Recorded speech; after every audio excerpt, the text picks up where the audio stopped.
Oops, sorry. The Majority Report with Sam Seder. The destiny of America is always safer in the hands of the people than in the conference rooms of any elite. Sam Seder. They are unanimous in their hate for me, and I welcome their hatred. We must guard against the acquisition of unwarranted influence, whether sought or unsought, by the military-industrial complex. The Majority Report with Sam Seder. Ever get the feeling you've been cheated?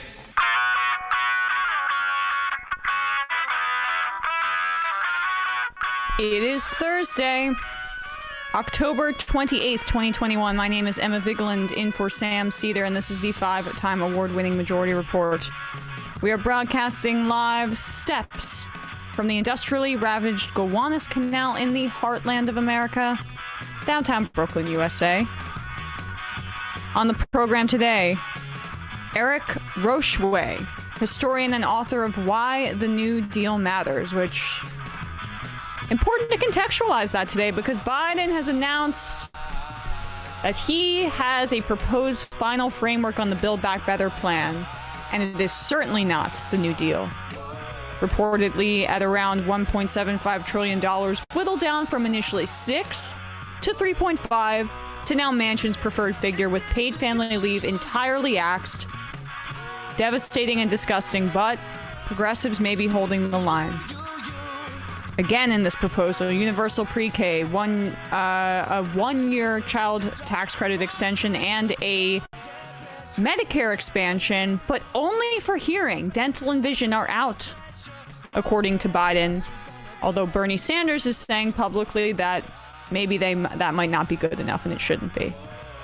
The chair of the Progressive Caucus, Representative Jayapal, has insisted on the full text of the reconciliation bill before voting for the bipartisan bill, meaning a framework won't do, and even the framework may not be good enough. This is developing as we speak. So, blow the Pelosi's agenda there.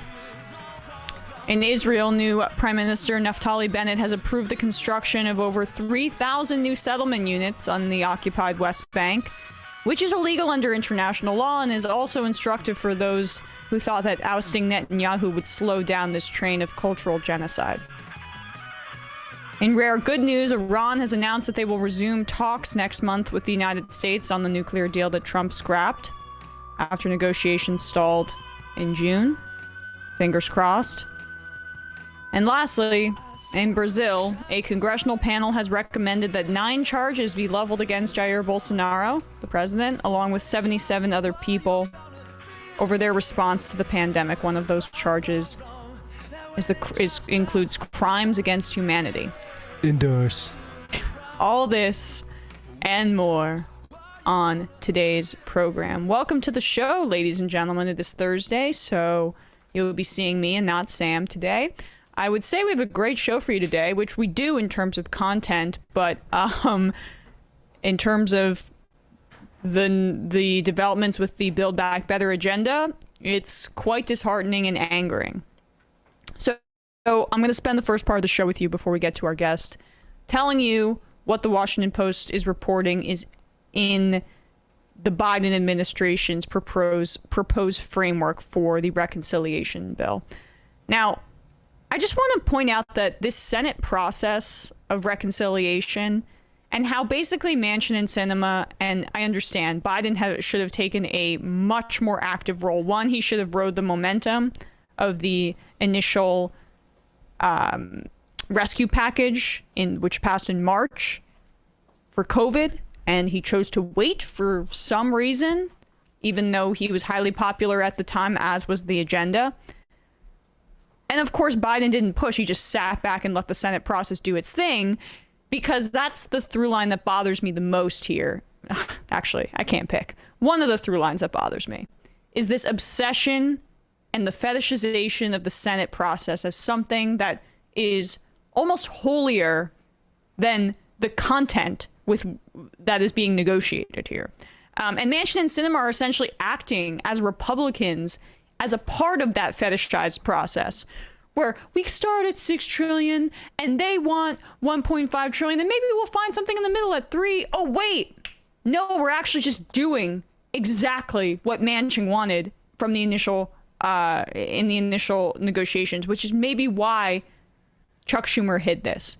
But here's the final framework as said by the Biden administration. Now, as we're going on air, I'm furiously looking up some of these updated details because there seems to be a growing opposition in the Progressive Caucus as led by Representative Jayapal, Ocasio-Cortez speaking out against this, Rashida Tlaib, of course, Ro Khanna has been vocal, a variety of other strong progressives who I think they're still trying to figure out how to respond to this, but they could sink this, which at this point, given how little is in this bill, I think it's an excellent opportunity to flex your muscle because there's one structural thing in this at this point, and that's universal pre-K. The rest of it is just tweaks. So for healthcare, the Biden administration's framework includes a Medicare expansion without vision or dental. Dental was the biggest part of this. We already knew that there was going to be no lowering of the eligibility age, but that was the initial ask from 65 to 60. So that was gone. But then it was going to be, all right, let's expand the benefits to include dental, hearing, and vision. Now it only includes hearing, according to the Biden administration. They're 1 for 4 on the ass for the expansion of Medicare benefits. That's one of the most egregious parts of this, too. And I can't get hung up on this because I got to get through the rest of this. An expansion of the ACA subsidies through 2025. Okay. Yeah. Should we do a fart noise after everyone? $150, $50 billion in home care for seniors. Okay. Allow people from low income and red states that refuse to expand Medicaid to allow them to buy all right, low-income people in red states, I want to make sure I said that clearly, to allow them to buy Medicaid through the ACA marketplace. That includes Wyoming, Wisconsin, the Carolinas, Florida, Mississippi, Alabama, and a variety of other states. You can look it up. 0 prescription drug price reform. 0, because of Sinema. But really, I guess she is the public-facing person on this. Biden could have pushed this. Someone like Mark Warner is behind the scenes, twiddling or how would you rubbing his palms together like an evil villain because everybody else is taking the brunt of this, but he's definitely on board with not pushing for prescription drug price reform, and other Democrats as well, but he's somebody who sticks out to me as well. On education, no free community college. That was gone last week. None. And the only structural part, as I mentioned, universal pre-K, that's still in there. Is that enough to push forward this bill and to allow conservative Democrats to hijack the process and to give Biden this rhetorical win without doing anything structurally besides that? I don't think so. Pell Grant increases, though, Matt. Is that going to change your mind? Branko Marcetic has a piece in Jacobin basically saying progressives should kill it. It's basically been watered down to the point that you don't pass it. And I think that's where the conversation should be right now. Instead, Biden saying, no one got everything they wanted, including me, but that's what compromise is. That's bullshit. Because as Branko says, this is not true big pharma, the fossil fuel industry, the super rich, the for-profit college industry, the health insurers all got exactly what they wanted in this bill. And that's why... again, like I've said before, I'm over the Manchin Cinema thing. Biden didn't take ownership of any of this stuff because he didn't care about it. And this is what we ended up with. This is the Democratic leadership. This is Chuck Schumer and his secret deal that meant that $3.5 trillion was just a publicity exercise or something. This is the Democratic Party. And like, the only thing is I wish we could have learned this in 2017 instead of now. So that's on education for families. Only a 1-year extension of the child tax credit. So when that expires, that could be gone forever if Republicans take power in 2022, which seems incredibly likely. But you know, at least there's no work requirement as of what we're seeing. Again, though, I'm like looking for the slimmest of silver linings. I think it's pointless too at this point. I mean, the pre-K thing, here's the thing. If you vote for it, say, okay, we can't deny people universal pre-K, but there has to be some kind of break with this party because it's completely broken and it's it's lying about, like, from the top up. Again, not Manchin Cinema, Joe Biden saying nobody got everything they got in the bill. No, you got your people taken care of. And that, the progressives can't sign on to that, in my opinion. It looks like maybe there's something in the works right now. We don't know. But as is always the case, conservatives, Republicans, and Democrats like Joe Biden, Manchin Cinema, all the rest, leverage progressives' desire to do something for people and their humanity against their own corruption and their own commitment to corrupt processes. So, again, the biggest story that came out last night is that there was no paid family leave in this bill.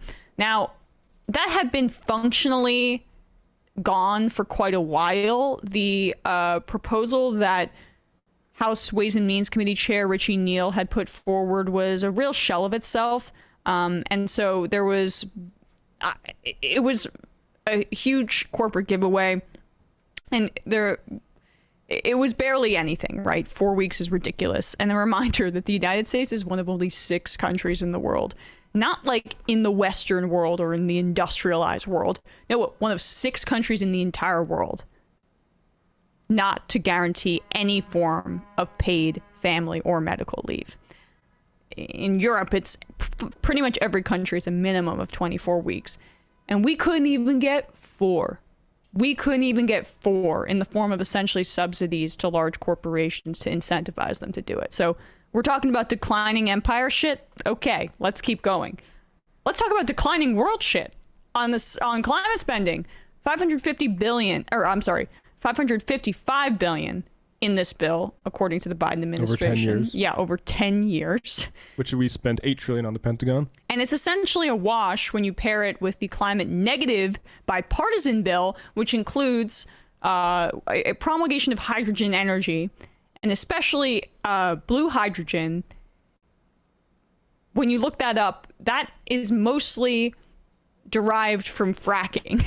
So the bipartisan bill on the whole being a climate net negative, and the reconciliation bill being a slight climate positive because, tax breaks for consumers to buy solar panels outside of mysolarnerd.com. We love you. And I mean, incentives to improve energy efficiency. I mean, like that's how we're tackling this existential crisis that we're all facing, and that we're seeing the repercussions of in real time right now. We'll get another shot at it. Sure. Oh yeah, sure, yeah.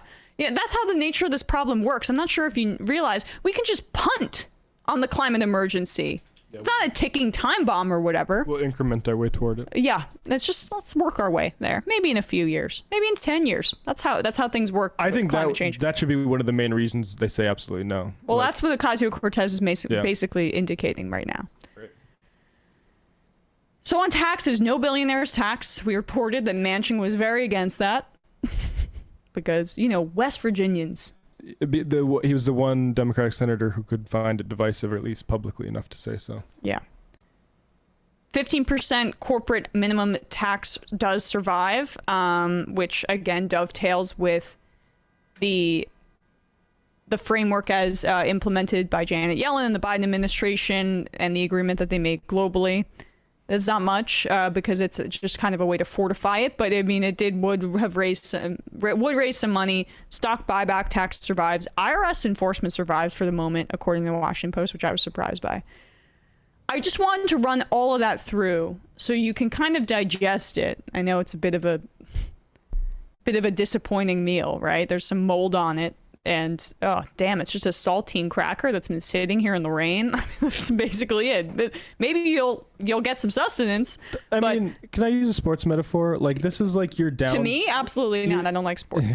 You're down by like 20, and you score a layup after, using the entirety of the 24-second shot clock. It's not a time for celebration. It's a time for saying, why didn't you go for maybe a three-pointer a lot faster? What are you, wasting time on? Because that's what's happening. Because they want to waste time because they want to lose for like pharma and fossil fuel industries, because it's a fatally corrupt party. And I think the best thing about them having enough power to theoretically having done something is to demonstrate that they actually can't. Yes. I mean, I don't even know what to add at this point. It is a fluid situation. If the progressives do push back and say this is not good enough, I will be very encouraged. This is the time to flex your muscle, but be prepared, because the tsunami of negative media attention that will be directed at the squad or at Bernie Sanders, if they choose to do this, which I think is the right move at this point, given how flimsy this bill is. That's why I'm open to a medium route where they say yes, but then some sort of severe split with the party. But I'm open to both of those. Yeah, I mean, that's plan B, I think, because, I mean, it will be a tidal wave, I assure you. And I also am sympathetic to their desire to deliver at least a little bit for people in their district and their constituents. But at a certain point, they flexed their muscle earlier. They were able to get this vote to happen later so that the reconciliation framework could come to them and they would just pass this bipartisan bill and not be able to pass the bigger social spending bill. But the social spending bill that came to them after they flexed their muscle is wildly insufficient. And time to do it again. Let's just talk about the pre-K thing. We know we got to go, but just to say, like, that pre-K isn't just good for families, which of course it is, but that is also good for bosses, because then those parents can go back to work while their kids are being basically chaperoned by a teacher. So, like, there's nothing really fundamentally good or structural for working people in this that isn't also helping the bosses just as much. Which is why there's a report, I believe this is a political reporter, Laura Barron Lopez. Biden said in the room in this meeting, "I need you to help me. I need your votes." Members started to shout, "Vote, vote, vote," per source familiar. Insane. Okay, it sounds like a cult, but that's fine. Biden said that what would be achieved through bipartisan infrastructure and Build Back Better would be greater and more significant than FDR and LBJ combined, per source. Uh-huh. Sure, man. You're either so high on your own supply that you can't see straight, or you're bullshitting us. Maybe it's a bit of both. All right, folks, we are going to take a quick break, and when we come back, we will be joined by Eric Rauchway, historian and author of Why the New Deal Matters, to contextualize the New Deal in comparison to what we're seeing coming out of the Biden administration and more. We'll be right back.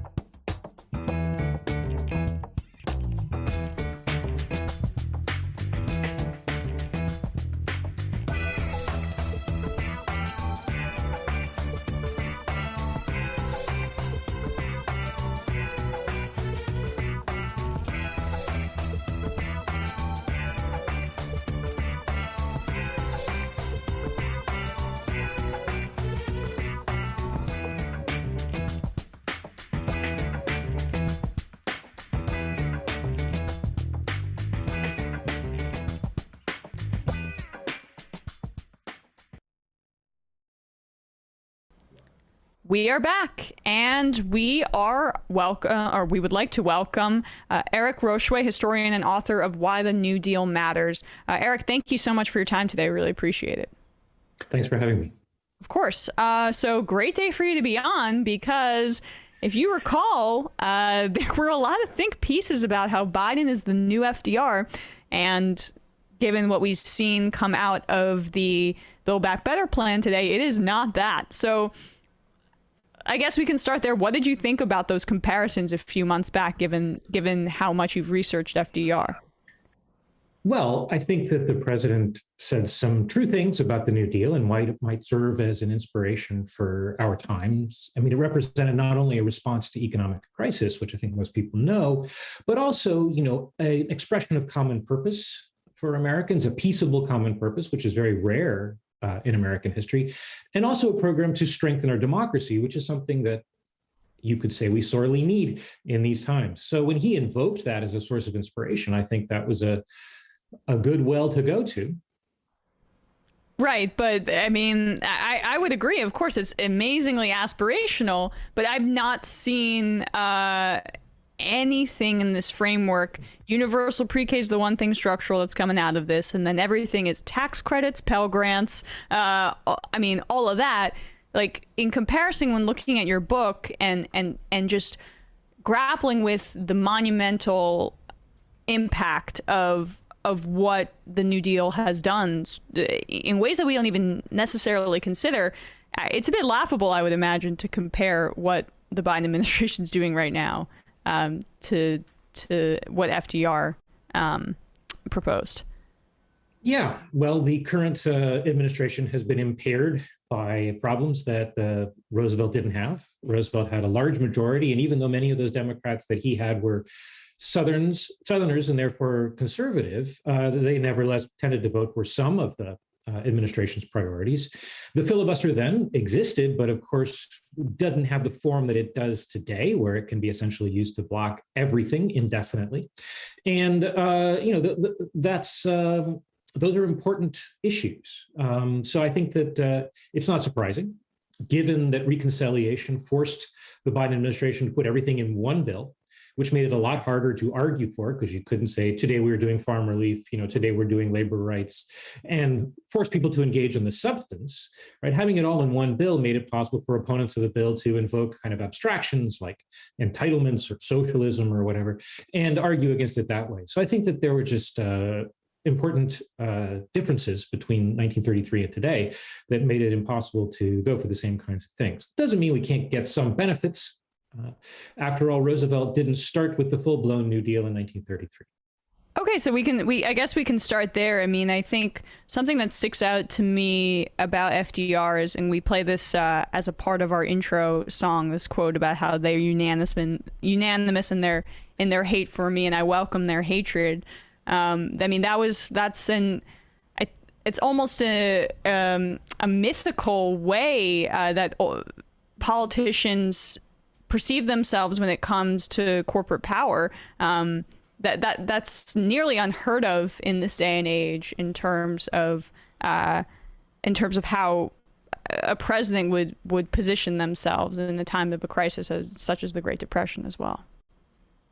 Sure, but Roosevelt said that in 1936. He had already won some important policy and political victories. And I think that's one of the chief lessons that Democrats, whether with a big or small d, should take from the New Deal, is that good policy should be good politics, right? If you can show people you can accomplish something and you can point to that and say, this is a thing that we did for you, people are that much more likely to vote for you. Roosevelt's majority in 36 was bigger than his majority in 32 because people could say, well, this New Deal seems to be working out pretty well for us and we'd like to vote for more of it. So I think that Roosevelt was able to build on his successes to get to that point in 36 where he could say, I welcome their hatred. Oh, sure. I mean, then we can compare him, I guess, maybe even a little to the Obama administration as well. He had a 60-vote majority at one point, and when he didn't go very big with the ACA, for example, or was unable to do so, for some of the political realities that you describe, I wish he pushed a lot harder. You face those repercussions as opposed to Roosevelt, who reinforced his political power. I think that's right. I mean, if you think about the Obama administration, they also bargained against themselves and asked for less than they knew they needed, which was usually not a mistake that Roosevelt made. And to be fair, is not a mistake that the current administration has made. They asked for something a lot bigger than what they're going to get. So you can't fault them for going small. Well, I will try. No, I'm just... so I guess let's talk more specifically about the New Deal, not as much in comparison to today's politics, although my fury about it remains. I mean, I think when people think about the New Deal in general, they'll think Social Security, but it was so much larger than that. Highways, parks, and more. Lay out for us the sheer breadth of what the New Deal did for the United States and how we almost naturalize what came out of it today because it is so ingrained in America. Yeah, you're absolutely right. The New Deal was a massive achievement. And essentially, we are in the New Deal in the way that fish are in water, right? The fish proverbially doesn't recognize that he's wet because he spends all of his time in the water.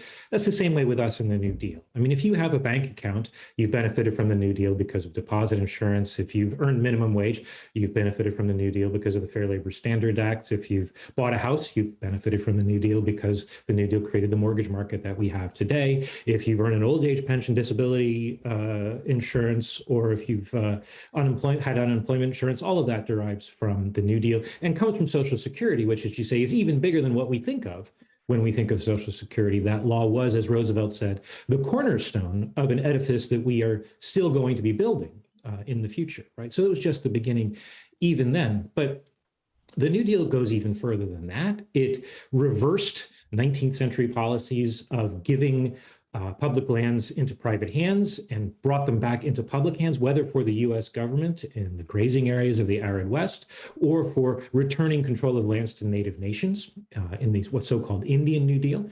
And of course, as you correctly say, it was a massive, massive public works program that employed as many as 4 million Americans at once around the nation, that built roads, schools, libraries, airports, seaports, many infrastructure achievements that we in fact still use today. Yeah. Sorry, continue. I was just going to say it's not only it's virtually impossible to go through your day without dealing with some part of the New Deal if you're an American, and even if you're not, because many of those wartime institutions drew on the New Deal for inspiration that shaped the global economy today. So how did the New Deal kind of also, outside of the actual programs that it implemented, one of the things that you wrote about in your book that I thought was really interesting, it served as a way to stave off fascism at the time. Hitler rising to power around the same time as FDR, FDR seeing that as something that he was rightly concerned about, and you know, we can learn some of these lessons in present day, given the rise of Donald Trump and how a more expansive social safety net and public works program would be able to give the country something to believe in, as you have these elements that are still active and threatening in elections to come. Tell us a little bit more about that history and what FDR saw in the New Deal as a way to stave off fascism. We have to remember that, of course, the Great Depression was an economic catastrophe, both inside the United States and around the world, but it was also a crisis for democracy inside the United States and around the world. As you say, the severe unemployment that characterized the Great Depression was what led to the rise of right-wing movements, most notably Nazism in Germany, but elsewhere in Europe as well. And Roosevelt was concerned within the United States. Roosevelt was concerned that as time went on, as Americans saw year after year that the then Republican administration and a mostly Republican Congress at first, at least, were unable or unwilling to bring the force of government to bear on the problem of the Great Depression, that Americans would lose faith in their form of government and would turn, as many Europeans had done, to right-wing movements to overthrow government. And indeed, there were plenty of Americans who were either tending fascist or were outright fascist at the time in 1932 and 33. And Roosevelt thought of the New Deal as a way to defuse those right-wing movements, as a way to show Americans, all right, we're going to put you to work. And in turn, when we do that, you will see that your government works for you. That's the nature of democracy. We'll promise you an improvement and then we'll deliver it. Right. And I do, but I don't want to get off the right-wing movements, but I think it's important to mention that these programs were directed towards white people, and there were a lot of exclusionary elements of the New Deal that I think are important to mention and contextualize for people learning about this. Well, it's absolutely correct that the Democratic Party of the 1930s leaned heavily on the white Southern wing of the party, which was the Jim Crow wing of the party, and depended on segregation and white supremacy to remain in power. And that was part of the Democrats' congressional and electoral college majority. At the same time, you should remember that it's between 1932 and 1936 that the majority of black voters decide they're going to vote for Democrats. And it's because the New Deal, as bad as it was, especially in the South, in terms of having segregated work sites, nevertheless afforded opportunities to Black Americans that they simply hadn't had before in the United States. And so you have civil rights organizations pointing to, for example, the Works Progress Administration as the greatest engine of social mobility for Black Americans, especially outside of the South. Right. I mean, that can be one of the knock-on effects, right? It's just it is interesting to me how there's a contradiction of Roosevelt, I guess, seeing these fascist movements internationally and being rightly concerned about them, and having a blind spot for the racists in the United States. Well, I don't know if it's, I would characterize it a blind spot. I think it's, this was the Democratic Party that existed then. And Roosevelt wasn't going to undermine his own majority if it was going to cost him the opportunity to implement first the New Deal, and then later to carry out a anti-Nazi foreign policy for which the white Southern politicians were essential. That's why Roosevelt's own Black advisors, people like Robert Weaver, who would later be in Lyndon Johnson's cabinet, would say that Roosevelt was not a great civil rights president, but he was a great president because the things that he was in favor of were good things to be in favor of.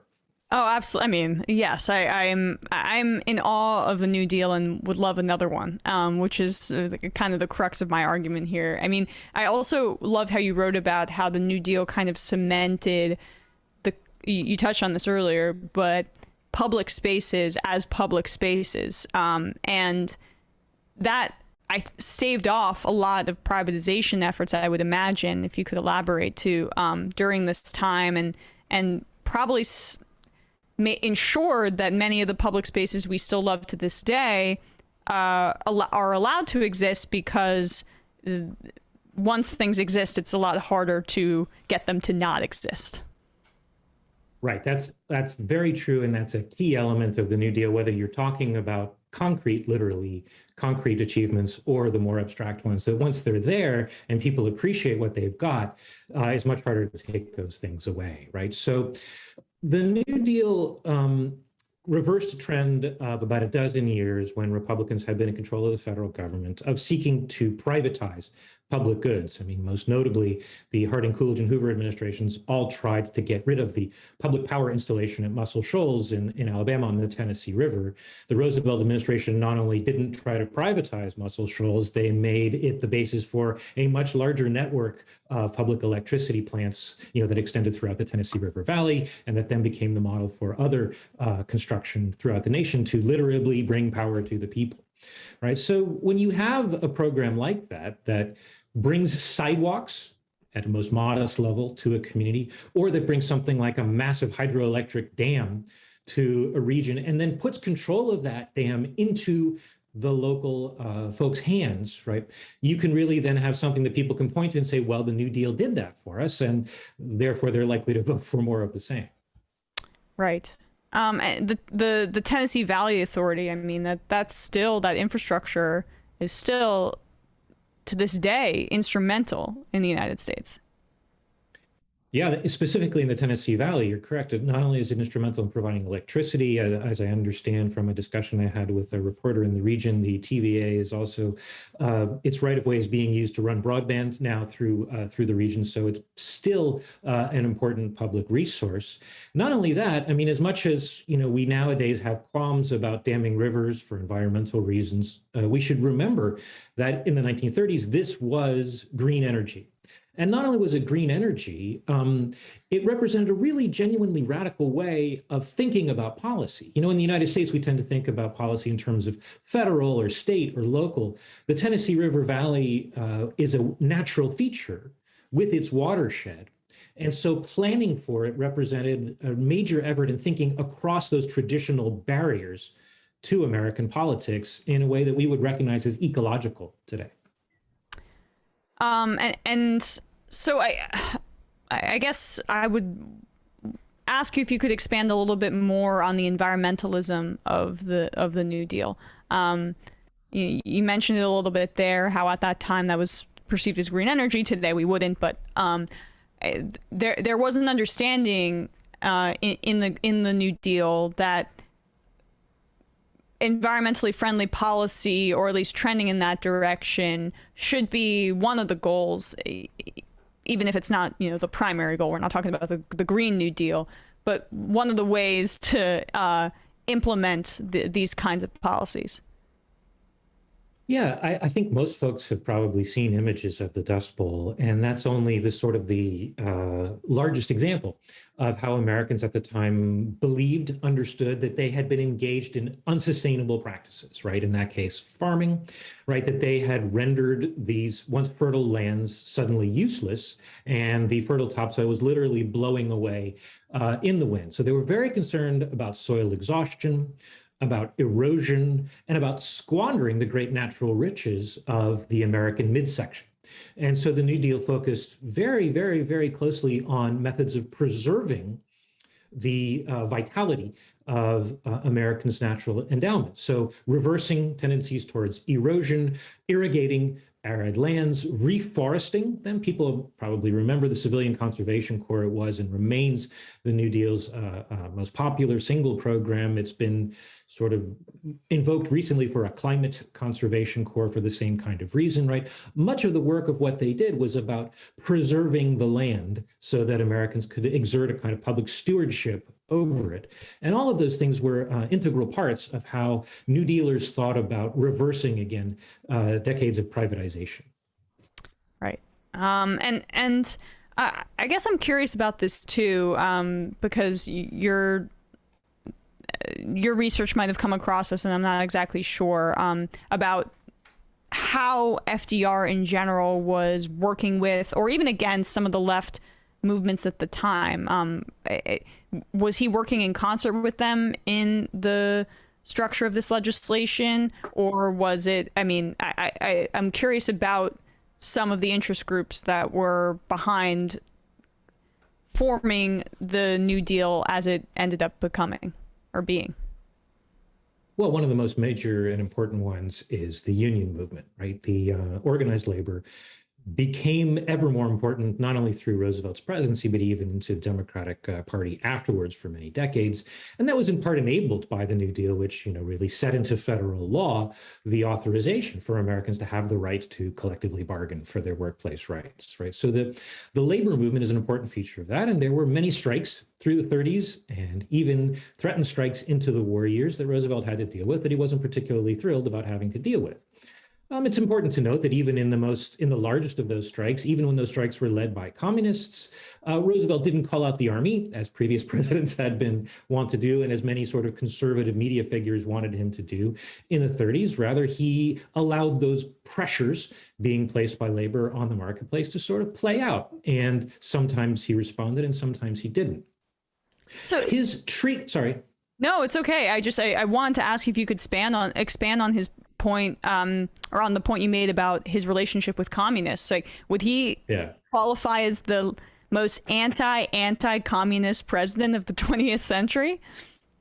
Many of his advisors, like the later Supreme Court Justice Robert Jackson, would just point out that Roosevelt was very relaxed about an alleged communist threat. He was worried about Nazis, not so much about communists. It wasn't that he liked or appreciated or admired the Communist Party, but with the exception of the period when the Soviet Union was allied with Nazi Germany during the period of the Nazi-Soviet Pact, he wasn't really bothered by communists within the United States. During that period, obviously, he was concerned about the security implications, but sort of before that, it is not something that he especially worried about.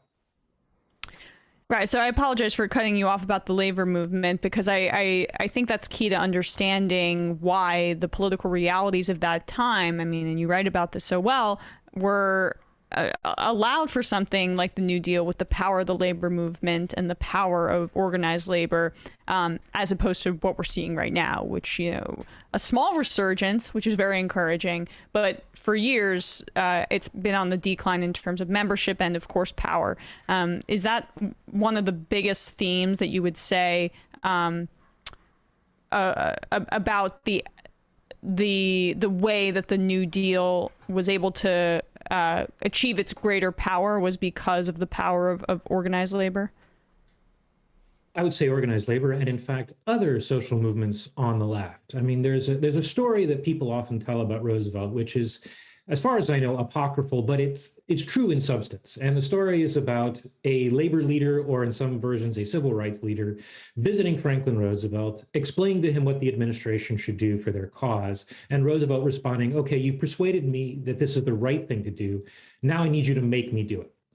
And even if Roosevelt never said those particular words, he did operate in that way. He encouraged voices from the left to pressure the administration, which gave him room to move his policies in that direction, because he could say, look, if I don't do this, then, after me, the really radical people will take over, right? So he was working in kind of symbiosis with many movements that were more to the left of his administration and to the left of the policies that he was going to carry out. And he was comfortable allowing them to pressure him in that way. Can you talk a little bit about the speed in which FDR was, signed legislation into effect? I mean, when I read in your book that he signed, over 70 pieces of legislation during his first 100 days, that's incredible, especially comparatively to now when we're in this gridlock era. How determined was he to just basically blitz and get all of this legislation out there as quickly as possible? And how deliberate was that strategy? That was a deliberate strategy. The first session, the 100 days session, was an emergency session of Congress, and Roosevelt planned to get as much out of it as he could over the wishes of many more moderate or conservative Democrats. He wanted to use that moment of emergency to his advantage, and he kept Congress in session as long as he felt he could get productive legislation out of that Congress. And of course, he was backed by, congressional majorities that let him do that, that sent the legislation up to the Hill, up to the White House. So that's important. I think another point we should emphasize is that Roosevelt was also very imaginative and aggressive about using the existing power of the federal government outside of the legislative process. So using existing executive authority to bring relief to Americans. This would mean maybe using the Army and its trucks to deliver materiel to relief work sites, or using the Veterans Administration's accounting divisions to cut checks for relief workers. So using the existing powers that he had, even without getting legislation, to relieve Americans who were suffering from conditions of the Depression. So Roosevelt was very, very, very keen to get as much done as soon as possible so that he could demonstrate that he was keeping his promises. And when he did keep his promises about and implemented a lot of these policies that we still feel to this day, what sticks out to me is how consciously he made them structural. I think a lot of times in this era we're seeing temporary fixes and let's renew this, in a year. But a lot of the New Deal provisions were a lot more lasting than that. And when you cement them, as we said before. And we've seen in the UK, for example, national health care is not going away. Even the conservatives don't want to touch it because it's been there for so long. And we see this with Social Security in the United States. It is the third rail of politics for a reason, because he had the foresight to make them structural. Talk a little bit about how, again, deliberate that was, and how important and that was in making Social Security lasting. Well, I think one of the core convictions that Roosevelt and his advisors had that maybe more recent iterations of the Democratic Party haven't was the idea that this wasn't merely an emergency where you needed to sort of heal the patient and then go back to the good old days. As Roosevelt said, I have my doubts about how good the good old days were. I want to move forward to new and better days. They were very consciously trying to improve the structure, as you correctly say, of the American political economy. So they wanted to put in place new institutions that were then going to last. And you rightly point to Social Security. This is one where Roosevelt's system of funding it, many economists told him, was not necessarily the most efficient and not the best advised, but he insisted that he needed that for political reasons. Because if he could persuade Americans that their Social Security fund was theirs and that they had a right to it, then it would be impossible for future politicians to take it away. So he understood that these things would become naturalized, as you say, for Americans, and that they would learn to rely on them and be protective of them. And I'm curious. I mean, I know that you were not an LBJ historian in this book, but so much of I think LBJ clearly learned lessons from FDR. Do you see that in the way that he legislated, with, of course, Medicare being another third rail, fourth rail, or whatever the case may be, of American politics? I mean, that's another clear, I think, copying in the best way of the best of FDR's politics.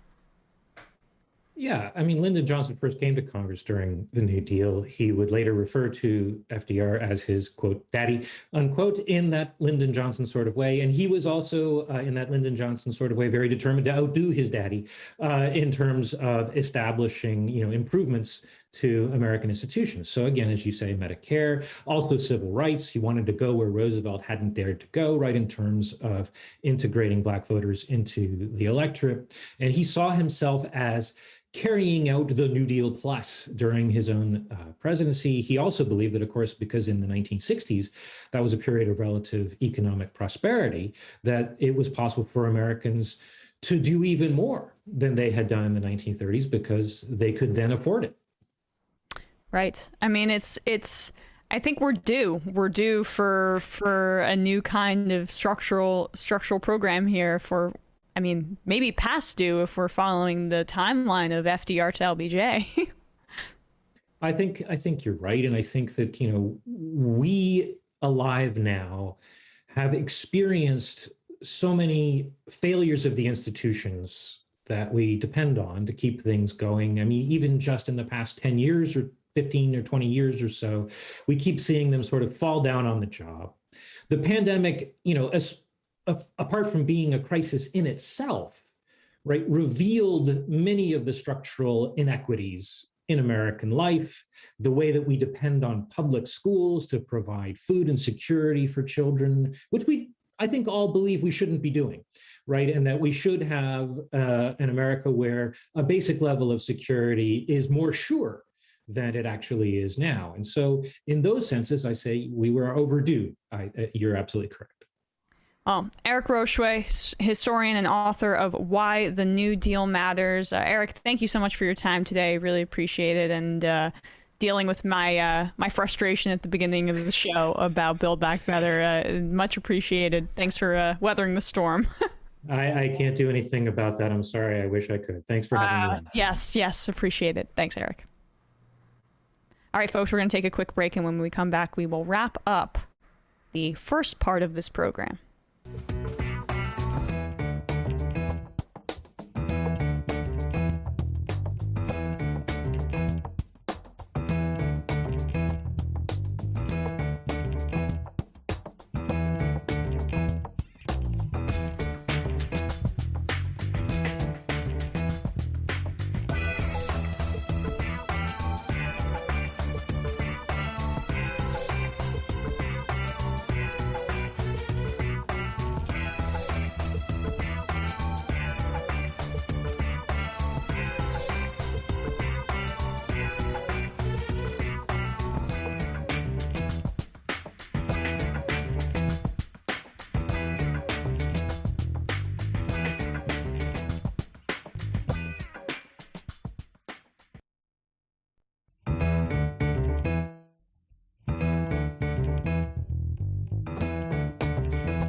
We are back. We are back. We are back. We are back. And I'm still getting used to us not having like a specific time limit, so I can do whatever the hell I want. A little bit of news. Rashida Tlaib said hell no on the bipartisan infrastructure framework, and she's so good. And Mitt Romney dressed up as Ted Lasso and served biscuits to Kirsten Sinema for a photo op. So that's where we're at the state of DC right now. Equally as important. Can we pull that up? Yeah. I don't watch Ted Lasso. I have heard good things, but I don't trust everybody. I've heard the opposite, so... Okay, well... Who knows? Who knows? Nobody can ever know. Biscuits with the boss. Fucking kill me. Yeah. Okay. She's one tough cookie. Is that a fake mustache, or did he grow it out? It's a fake Ted Lasso Why mustache. is Tulsi trending? We'll probably get back to that. We'll look into that. Yeah. Always, I love an opportunity to make fun of Tulsi Gabbard. But, you know, we're going to be going into the fun half shortly. So I can't play this clip in the fun half because it's not fun. There's this video that came out a few days ago. As I mentioned in headlines, Naftali Bennett and the Israeli government are expanding their settlements in the occupied West Bank. Reiterate, it is illegal under international law. It is a violation of the borders. It is a violation of their agreements that have been violated over and over again. These are condemned by the United Nations. The Biden administration has publicly expressed discontent with this decision, but it's a slap on the wrist. Not even. It's like a wet willy. It's barely anything. And they'll allow the Israeli government to do whatever they want and commit cultural genocide and commit apartheid and expand their modern day settler colonialism in a way that hurts people, including this woman who is seen here being forcibly removed by an Israeli occupation officer as I believe they are attempting to construct in that area. Is that correct, Bradley? Yeah. Yes. She's clutching the gravestone of her son. Watch this.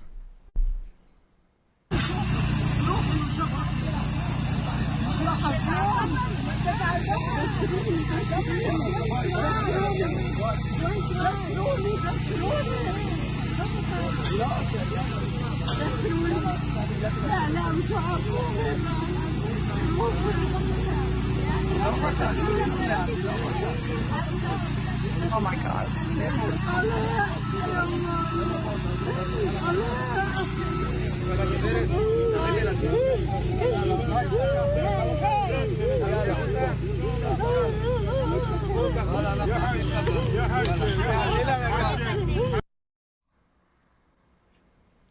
So she's weeping, and you see Israeli occupation officers grabbing her fingers one by one to pry her off of her son's grave.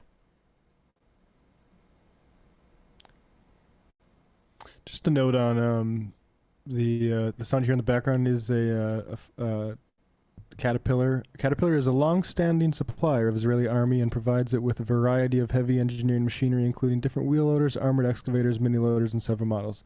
This is why like BDS is important. Yes. It's a great point. And I mean, that's why I'm proud to work at this show. We made that a commitment in terms of our advertisers as well. And I try to abide by that in every way I consciously can with BDS. There was a point, and I couldn't tell if that was a photographer who was laughing, but last week or the week before, we had an author on to talk about Standing Rock, and LaDonna Brable Allard of Sacred Stone. Part of her activism in regards to DAPL was the fact that it was about to run by her son's grave on their land. And that is it's not symmetrical, but that is an eerie theme here, because both of these instances are instances of settler colonialism and cultural genocide. What we've done to indigenous people in this country should be seen through the same lens as what we're doing, or what Israel is doing, and what we are doing by funding Israel. It's ethnic cleansing. In Palestine. It's ethnic cleansing. And so there is a systematic attempt to wipe out the history, the agency, the ability of certain people to live in peace. 90% of the occupied territory don't have clean water. Israel is bombing COVID testing facilities, not providing Palestinians with the same opportunity to get life-saving coronavirus vaccines, and they are ripping mothers off of graves so that they can build some more homes. But yeah, ISIS destroying, old monuments and stuff like that. That's great for propaganda value, and we will put that all over the major cable networks and be like, how can this be done to history? Meanwhile, you look at what the Iraq War, for instance, did to that sort of history, and I think that was a similar figure that after, I think Iraq was worse. In the Gulf War, the amount of like sewage and disease in the water, it dropped life expectancy by years. Yeah. It's just precipitous. An uptick in diseases that Iraq had thought that they had eradicated, and it's very similar in Palestine. So I mean, again, this has been like the biggest bummer of a show, and I understand, like, we're talking about Build Back Better being a shell of itself, and the Democratic Party being unable to deliver anything substantive. Well, for the there's American a useful people, through line with Bennett and Netanyahu, is same with Trump and Biden, right? Yeah. Although, I mean, Bennett, I almost ran to the right of Netanyahu. It's like impossible to tell in Israel, where there's no there's no substantive left that's able to wield any power. It's just like who's more right wing and just nationalist. Optics too, right? Yeah. Like who's more acceptable to the Netanyahu had to go bourgeois. because he became the figurehead of it. But this is a systemic problem in Israeli politics, and I don't.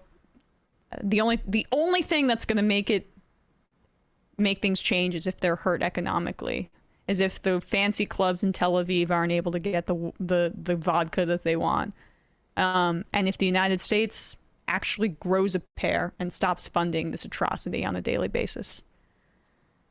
With that said, let's have some fun and head into the fun half. 646-257-3920. I did that for the first time by memory. Only took almost a year. We're coming up on a year of me working here. So, and Left Reckoning happened last night, Matt. How was it? Yeah, we had Ben Burgess on for a nice long show breaking down his debate with Charlie Kirk. Also in the post game, people want to check out, we did a little look back at Peter Thiel before the money, before the glow up, as it were. He was just a sort of replacement level conservative hack doing the PC culture as run amok grift. And we look into what that actually obscures. There's a very great interesting point where Thiel says, I was at Stanford and they said table grapes were somehow racist. Well, actually, Cesar Chavez, we read a little bit from the Wrath of Grapes speech, and why it's actually pretty significant that those grapes were boycotted. So it's a nice little microcosm of the way the right uses the culture war to obscure actual material demands from working people. So patreon.com/Left Reckoning to get access to that segment, and also check out our discussion with Ben on the Charlie debate. There are like some words that Matt or that Sam says that I like have started to use more in real life. Obscure is your word that I'm starting to use more in real life. I'm trying to throw some alternatives. You always have like we have an obscurantist society. The best words, but obscure is one of your favorites, and so I use it a lot. I mean, fetishize is definitely one of mine. It just describes so many things. Do we have Matt and Brandon? They should be joining us momentarily. Whoop. Matt Binder, Matt, old Matt. You're muted, Binder. Yes. Mic's not working. The new mic looks good. Oh, is that a new mic? No, it's the same I've been using. Okay. Yeah. All right. How are you guys doing? We're doing all right. As best as we can be doing. We're going to have some fun and not talk about Build Back Better that much, although definitely a little bit. How are you guys, and that what happened on Doomed, or what's happening on Doomed? I want to wish all of you a very happy 4-year anniversary of QAnon. That's today.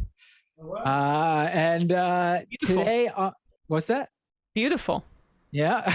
And on Doomed later tonight, youtube.com/MattBinder. I'll be talking a little bit about that. And I'll be talking about Donald Trump's upcoming social network endeavor. Also, check out last week's episode that I did on the Nasara conspiracy theory.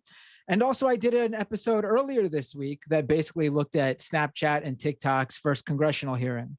A lot to talk about. So, youtube.com/MattBinder, doomedcast.com for the podcast version of the show afterwards. 9 p.m. Eastern time tonight. Awesome. Hey, Brandon. Hey, Emma. Hey, Matt. I only caught the last bit of what Matt was saying. So happy anniversary, Matt. I hope it's a big year for you. Yes, it's 4 years of wonderfulness from 4 years of Matt being Q. Well, isn't that, beautiful, if you excuse the play on words there? I will not. That's okay. At least I asked. What's happening over on the discourse? Well, nothing so far, mainly because we had a little internet trouble. And by we, I mean I. My internet's been spotty for the past week. I don't know if it's the storm, the nor'easter we had here. But, look forward to updates about my internet connectivity in the show via Twitter. I thought you were making another QAnon reference when you said the storm. So missed opportunity. Yeah.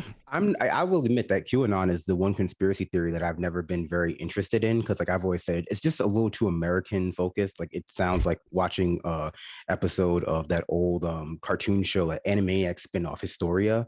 And it's just everything is just so national treasure-y in their conspiracies. It's JFK and George Washington's teeth and shit. It's I'm just not that interested in America.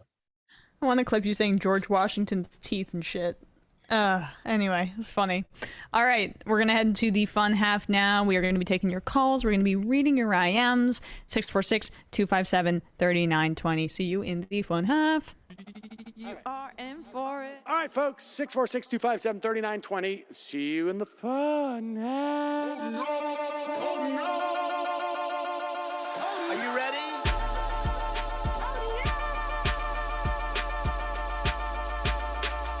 Who sent us this? Anarchy. Alpha males are back. Boys back. And the alpha males are back. Just as delicious as you could imagine. The alpha males are back. Boys back. And the alpha males are back. Just want to degrade the white man. Alpha males are back. I take all of it in my throat. Alpha males are back. Snowflake says what? The alpha males are back. You are a madman. And the alpha males are back. Oh no, Sam Seder! What a fucking nightmare! Bring back DJ Danner. Yeah, or a couple of them. Just put them in rotation. DJ Danner. Well, the problem with those is they're 45 seconds long, so I don't know if they're enough of a break. That's fucking nonsense. See white people doing drugs, they look worse than normal white people, and all white people look disgusting. And the alpha males, psych, fuck them. Snowflake says what?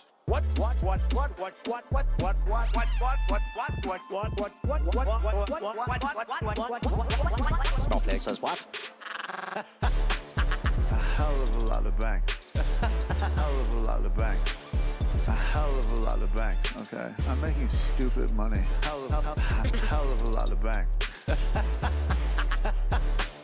A hell of a lot of bank. All lives matter. Have you tried doing an impression on a college campus? I think that there's no reason why reasonable people across the divide can't all agree with this. Psych. And the alpha males are back. back. And the Africans are black, black, black, black, black African. And the alpha males are black, black, black, black, black, black. And the Africans are back, back, back, back.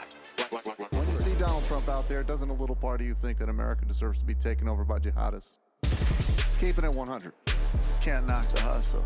Come on, fuck them, fuck them. Things I do for the bigger game plan. By the way, it's my birthday. Happy birthday to me, Jew boy. I have a thought experiment for you. And the alpha males are back, back.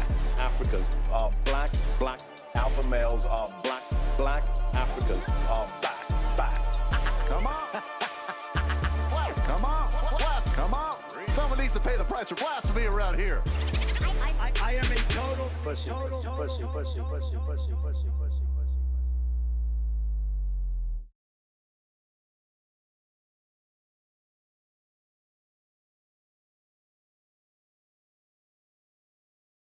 Back.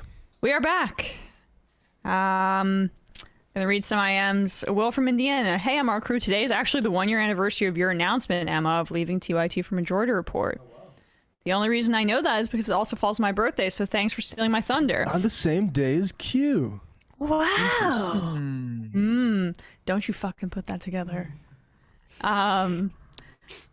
I'm now officially the big 2-0, so I suppose I have my entire 20s to look forward to. Really, though, glad this day has more significance. Not with QAnon, with the progressive media field. I don't know how much significance that has, but that's really sweet. Thanks, Emma, for almost 1 year of your addition to MR. You've been a wonderful, or welcome addition, and the entire crew in general for providing us with news, your great opinions, knowledge, and great entertainment. Left is best. Thank you, for Will from Indiana. Enjoy your 20s. Yes, 20s is a great time. Great time. Yeah, I mean, I'm like, it was time for me to go because I just like want to be in a New York space and also just like evolve in my politics, and it's been really great. It's been really great being here. Hitchens Ghost, aka Chris in the Air Force. I grew up in South Dakota and I've been all over Middle America. The guy who asked Charlie Kirk when they get to start shooting, that guy is all over the place. Take that threat very, very seriously. I believe in sensible gun control as you guys do, but it's time for our side to start keeping our own weapons and ammunition responsibly, of course. If/when the right coordinates something bad, get ready to either fight or to live in the Handmaid's Tale. If we think of this as hyperbole, we do so at our own peril. I used to be a right-winger. Trust me when I say their mouths are watering for violence, have been for decades. I believe that. I am not against gun ownership for sort of, I guess, defensive contingencies like that, but I would stress those things kill people accidentally all the time, and if you don't have any sort of history with around firearms, like my dad taught gun safety, so I was lucky in this regard, but like I'm almost scared for anybody whose dad doesn't teach gun safety owning a gun, because just statistically, chances are that you'll accidentally shoot your brains out instead of stopping a fascist attack on the country. That's just, I think, probably the numbers. Yeah. I mean, I agree with all of that. Someone says, Kevin from Philadelphia, Ted Lasso is pretty good. It's funny and heartwarming, a nice break from the cruelty and awfulness of the real world. And then I also saw this, big Dick Cheney energy. Ted Lasso is basically Shitlib, the series, in case you were wondering why it appeals to the like of Romney in cinema. So Ted Lasso, very polarizing. I mean, Brandon, you're the TV expert. Have you seen this? What's Ted Lasso? I think I've seen like people refer to it, but I've never actually watched it. It's an Apple Plus television series. I watched. Okay, an Apple Plus television series. Well, the kind of guy who has Apple Plus. It's like their one hit. Like this is it. This is the one that people are spending $5 a month for. Yeah. Have you heard about anything else? I mean, you seem shocked that there's. Yes, I've heard like the one with the morning show. The one with Jennifer Aniston, but that looks like bad. Brendan, have you heard of that one? No, I've only seen the Apple Plus series with the M. Night Shyamalan one about like the baby that's fake. Oh my gosh, what's it called? The Sitter or something? That was pretty good.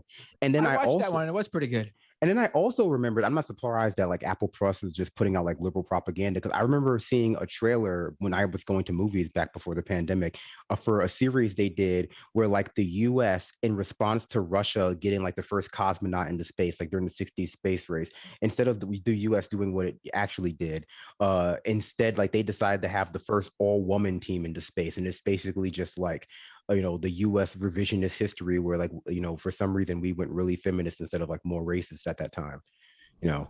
It's so like it seems like a really weird platform. Okay, yeah, it does. Yes, I would agree. Do we want Well, to Ted Lasso is like their breakout series, and I watched a few episodes. It was all right. Of the first season, I could tell why people like it because it's like totally feel good. Like there's no real negativity and a negative conflict from what I've seen so far. That's what I say. Ted Lasso is like a perfect gentleman and does like dad jokes, and he's a likable character. From what I've seen so far, who knows if there's any turns or. So like, there's conflict. I mean, the conflict is that he is brought from the U.S. as like a failed football coach to run a European soccer club, because the soccer club's former owner had a divorce, and in the divorce, his wife gets the soccer club.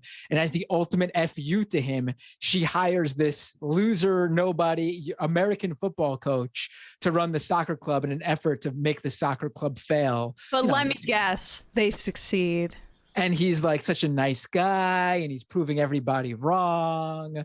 And like, he really does know nothing about, football, like, what's known as football elsewhere in the world. But his his do-gooderness, overbears everybody and comes out as a winner. It is Halloween. You should be watching scary things. Yeah. Not I don't know, The Office. Well, speaking of scary things, I'm not sure if you guys are aware that there's a Mayor Pete documentary coming out. I have been made aware of this because I've gotten a reputation for watching bad stuff online because of all of the bad stuff I watch. Because of your actions. Yeah.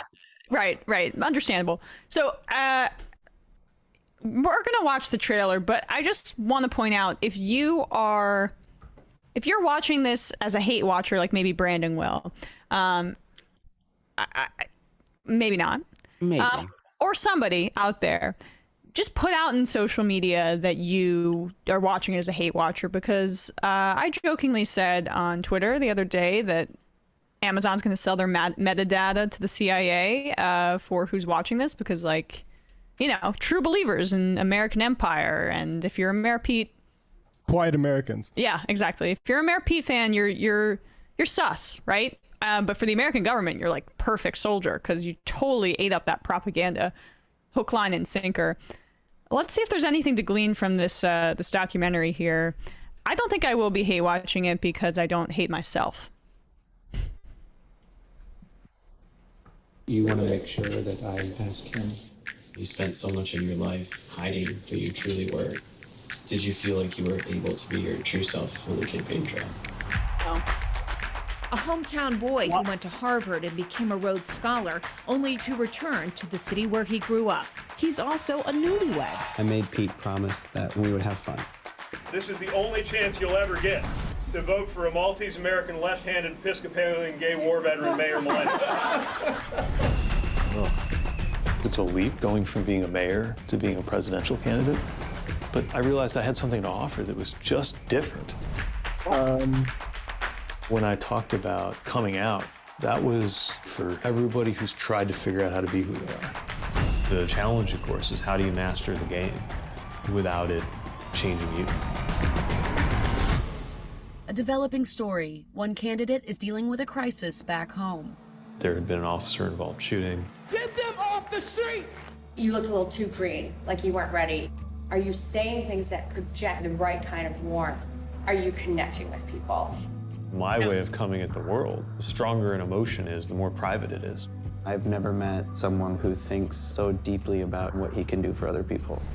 You're gonna tell every single gay kid in this country that it gets better. You're looking at someone who, as a young man,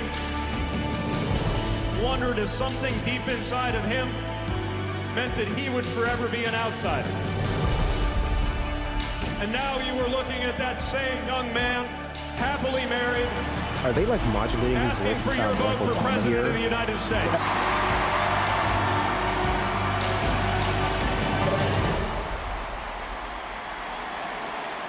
Just to let you know, there is a cow in the audience. Do we know whose side the cow is on? There's a lot at stake. Oh my God. It's so manufactured. Like, there's not one. I am not delegitimizing the fact that for a lot of gay kids, it's amazing to see a gay presidential candidate like this. That is important. Everything else is bullshit. Like, the idea that he was offering anything substantively new to the public is ridiculous. And, like, I just balk at these kinds of hagiographies, these documentaries that clearly have final approval from the candidates themselves.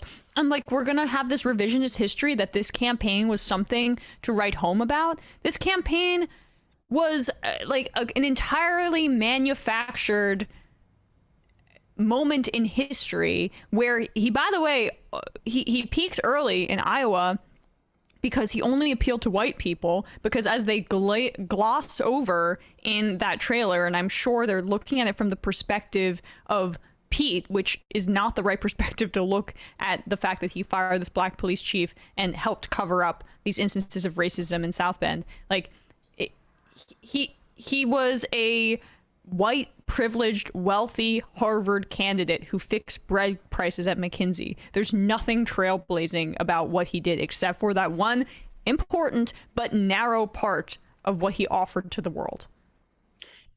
I mean, it was kind of. Oh, go ahead. Sorry. No, I was going to say I wouldn't watch it because, like, I think it overstates the importance of Mayor Pete to that entire situation. You know, like, I was there. Like, I mean, it's fine if Pete was impactful to you and you want to see his point of view. I mean, it's weird. You know, again, Mayor Pete's entire, like, backstory is manufactured to make fit like a resume. That, you know, he joined the military in his late 20s to, like, basically be, you know, officer so he could, like, run for mayor to eventually run for president. Like, all of this stuff was like a PR campaign. So to watch a movie about it from his point of view is a little like, okay, well, you might as well just watch a campaign commercial. But, like, I just can't help but compare it to, like, Game Change, the HBO docudrama about, like, Sarah Palin. And it's just like, yeah, that makes sense because, like, you know, she had an overly important role in the 2008 election, especially on the McCain campaign trail and in the media. Like, Mayor Pete was kind of always struggling for relevance. He never contributed anything like she did. She was an important one. She's not she's not the subject and probably having the final say. I mean, this is the equivalent of, like, the Justin Bieber documentary or the One Direction documentary. Like, yeah, it's like a concert tour follow. Exactly. Like Billie Eilish. Like, he didn't like what impact has Mayor Pete had after the election, which basically just happened? And I have resentment for this because, as you mentioned, his entire campaign was like a way to promote himself, right? As was his military service. This is just serving as a function to artificially inflate his importance to that election, which was zilch, nothing. He contributed nothing important to that election except for, like, he was a stalking horse for the establishment. Yes. I mean, but there are a lot of people who ran in that election. Do they all get documentaries about themselves? I think they should. I would see the Klobuchar one. I would watch the Delaney one. Oh, yeah. In fact, I was thinking that as I watched the Pete one, I was like, for Pete's documentary to in no way include Amy Klobuchar is a miscarriage of justice, because that was Amy Klobuchar's, you know, only redeeming feature, that she kind of disliked Pete Buttigieg with a visceral. It continues to this day, like, with him as transportation secretary. They still go at it, which I adore. Team Amy. I like the head nod toward the sort of race issues going on in South Bend. Just to recap, and Jonathan Larson, TYT, has done a really, really great reporting on this, but Pete fired the city's first black police chief for making tapes of racist insubordination. One racist cop on tape later ran for sheriff with a loan backed by 3 guys. 1, his own lawyer in suppressing the tapes. 2, Pete's special counsel regarding those tapes. And 3, Pete's longtime patron, a guy named Urbanski, who you might want to search, but Buttigieg Urbanski, who's a big donor of Pete's. So I actually might watch just to see how exactly they do deal with that. If it's just like, Pete, you got to speak the right words better to these folks and make them seem less angry. Like, I'm curious how they actually deal with that. I mean, they already, presented it as something that was, like, all about him. Like, oh, he was dealing with a crisis. It was his crisis. The tragedy is of what it did to Pete during this time, not, the idea that there was this cover up and, someone was shot, Yeah, there's not a lot there. It's just, like, to me, again, we'll never know if he was a CIA plant. Maybe, but, like, this doesn't help that dispelling that case. Yeah, I mean, basically he's a establishment figure, and he should be understood as such. And like people that want to just blindly applaud that stuff, like I don't think he's a good role model for young gay kids. Honestly, like I don't think that's a positive message. Just like I don't think Colin Powell was Jamal Bowman said, good for black kids to find their place in the world. I think these are actually terrible examples. And when they cynically use the identity, like people did that litany of I'm a left-handed vet gay guy, right? Like that's really, I think, damaging over the long term. Yeah.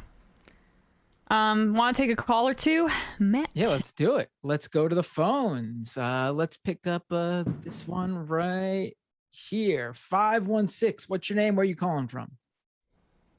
Hey, is this me? This is you. Just get a little bit closer to your phone. You're a little bit, sounds like you're a little bit far away. How's this? Just a A little bit louder if you can get a little bit louder. Sorry. How about now? That's a little bit better. Go ahead. All right. Yeah, this is Southpaw from your chat again. Hey, so I have how a are few you? things. What's going on? Go ahead. What would you like to talk about? Well, got a bunch of stuff, so I'm just going to run through it. First off, a capitulation on a call I made maybe like a year ago about cryptocurrency. To anybody that's trying to get into that shit, especially now, it's dumb. It's like there was a time when I really, really loved that shit and like, you know, thought it was great and whatever. It is really dumb. People like Elon Musk are dumping endless amounts of money into this shit, and somebody's gonna pull the rug, like probably soon, to be honest. So just stay away from it. It's not gonna, you know, fix the economy or any shit like that. It's just it's awful. Stay away. So that's point number one. And number two, so somebody talked about, you had a guest on like a week ago that talked about prison conditions. There's a channel, this guy Larry Lawton, yeah. And he talks a lot about like, I don't know exactly what like his politics are, but he talks a lot about like prison abuse and shit like that. And I remember specifically one of your guests talked about like them changing the temperatures in the showers and stuff like that to like, you know, really cold and really hot.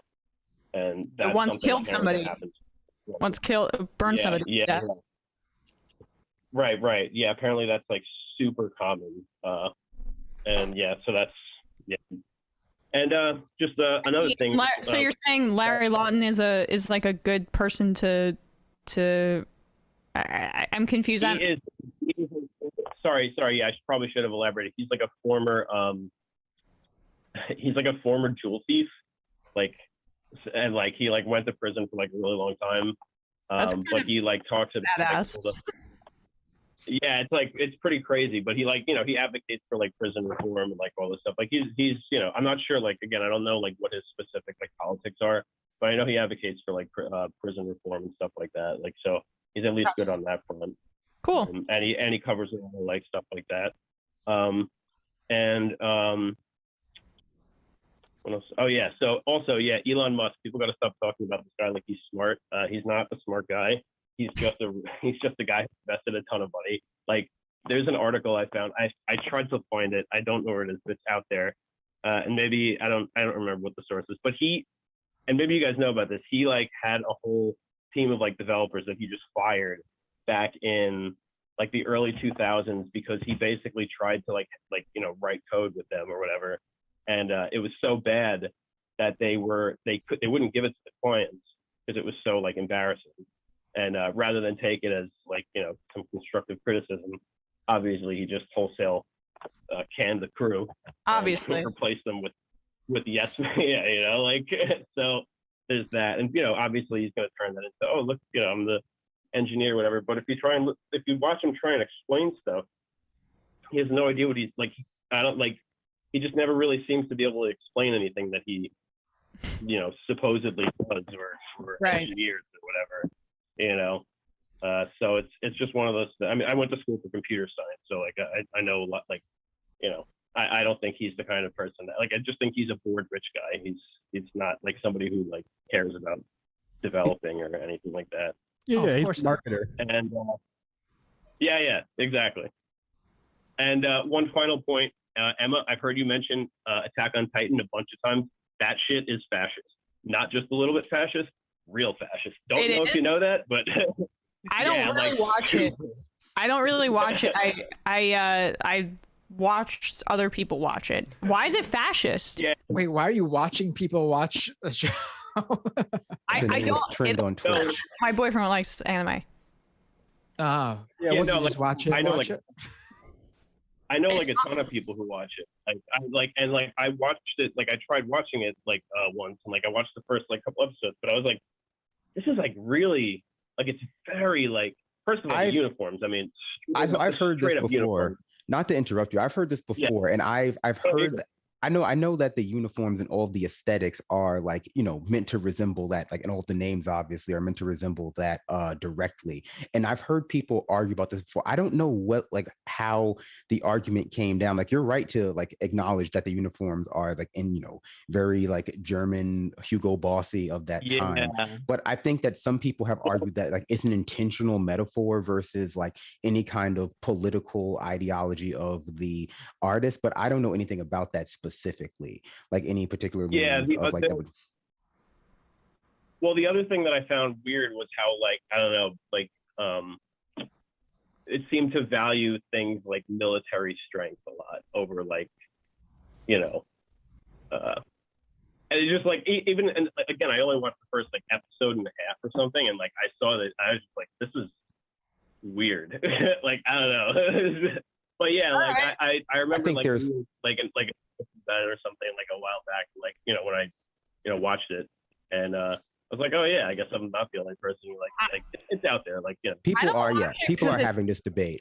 There's probably an answer to like a more definitive answer, like that. Is it that, or is it like a satire of that out there? But I just don't have that answer on me. I never really watched the show. I watched a few episodes and I thought it was interesting. I didn't really, but I guess you got to watch more because it's it's been on for a while, right? It's like popular. A really long. I mean, it scares me. I don't know. I like the screaming. I don't like. I've been thinking about rewatching Paranoia Agent. I think that's a good one to rewatch around this time. You know, an anime. Adult Swim. Yeah, it's an old Adult Swim anime they used to play at like Toonami at midnight about like this urban legend that goes around Tokyo beating people with like a baseball bat called like the Golden Slugger. You know, it's a whole thing. I've never seen it, but I've heard really good things about it. So I recommend it based on that. Gotcha. I will say to your first point. Can I say one last thing before I go? Yeah, go ahead. We talked about punk rock the other day last week with I forget who he was on from This Is Revolution. I just remember that was the name of the podcast. But you guys talked a lot about punk rock and stuff.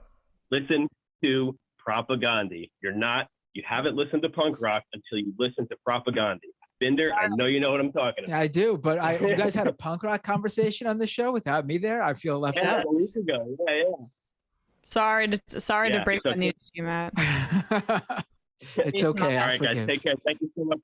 I love you all. Have a good one. Thanks. You too.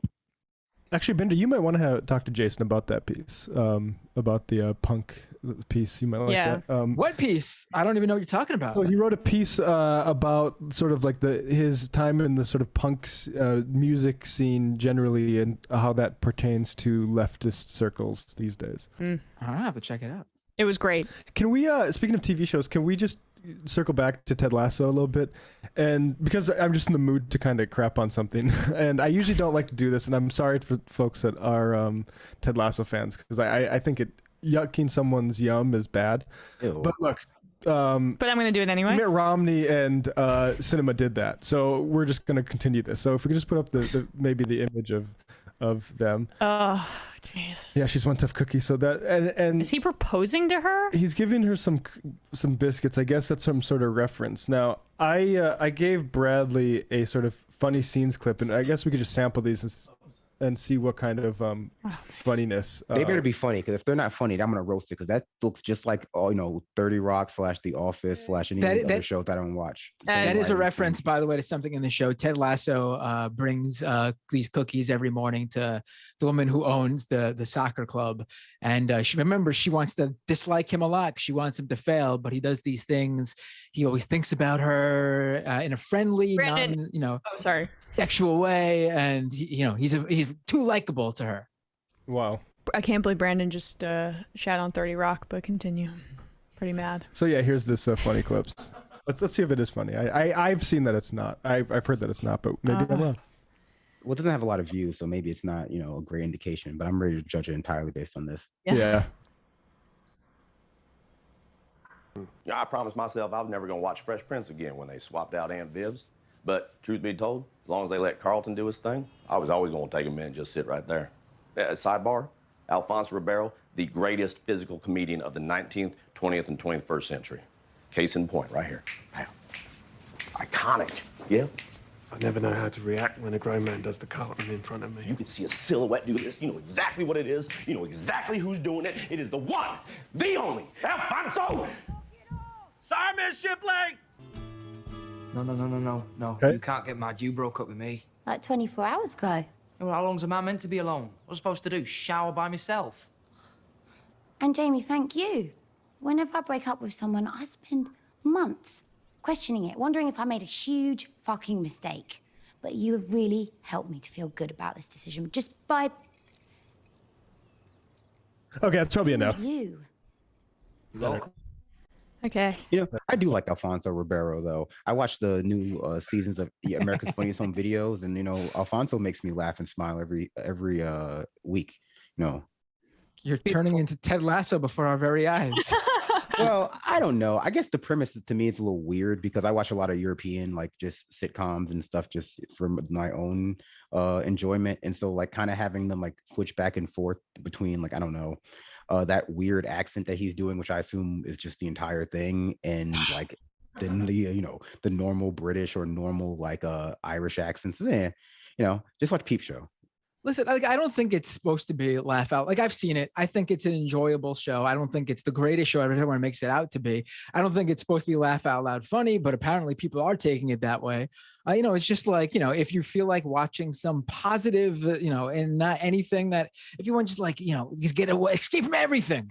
I think that's the type of show you put on, which makes it super weird, though, that it's so big because there's nothing to really make it stand out beyond that. Like, I don't get, like, it's not like the best drama or comedy, or it's just bizarre that it's so popular. That's all. I mean, that's the bizarre thing to me. I think it might just be a sign of the times. Like, you know, everything is so chaotic. People just want a sort of more normal, I don't know, like low stakes, mild mannered TV drama. I've been watching a lot of sitcoms, not that one specifically, but just like NBC, you know, the United States of Al, some of like their other like shows about like donut shops.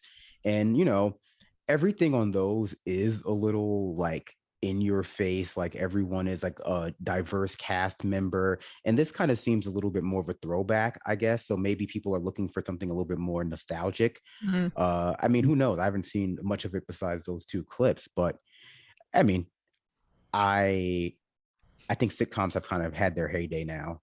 Well, that's what it kind of seems to me like what Big Bang Theory was to sort of multi-camera laugh track sitcoms. This is to like the non-laugh track type sitcom.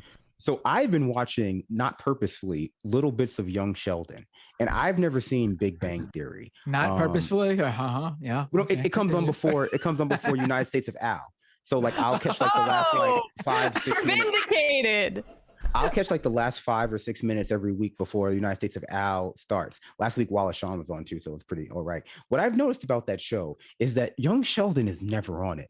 Like I've watched like maybe 30 minutes of that show, and it's just like I have not seen or heard Young Sheldon say one whole line, even though he's in all of like the, you know, the promotional material, like commercials. And also it's dark. Like it's such a dark sitcom. I was like, Jesus, it's just like The Bone Collector, some kind of like 90s thriller. Like it's lit very like, I don't know, unfunny. Like, you know, I think of like multi-camera sitcoms. I think of like everything's way too bright. And this show was like very like, you know, Breaking Bad, someone just died scene lit. So I'm like, Jesus. Maybe Sheldon died.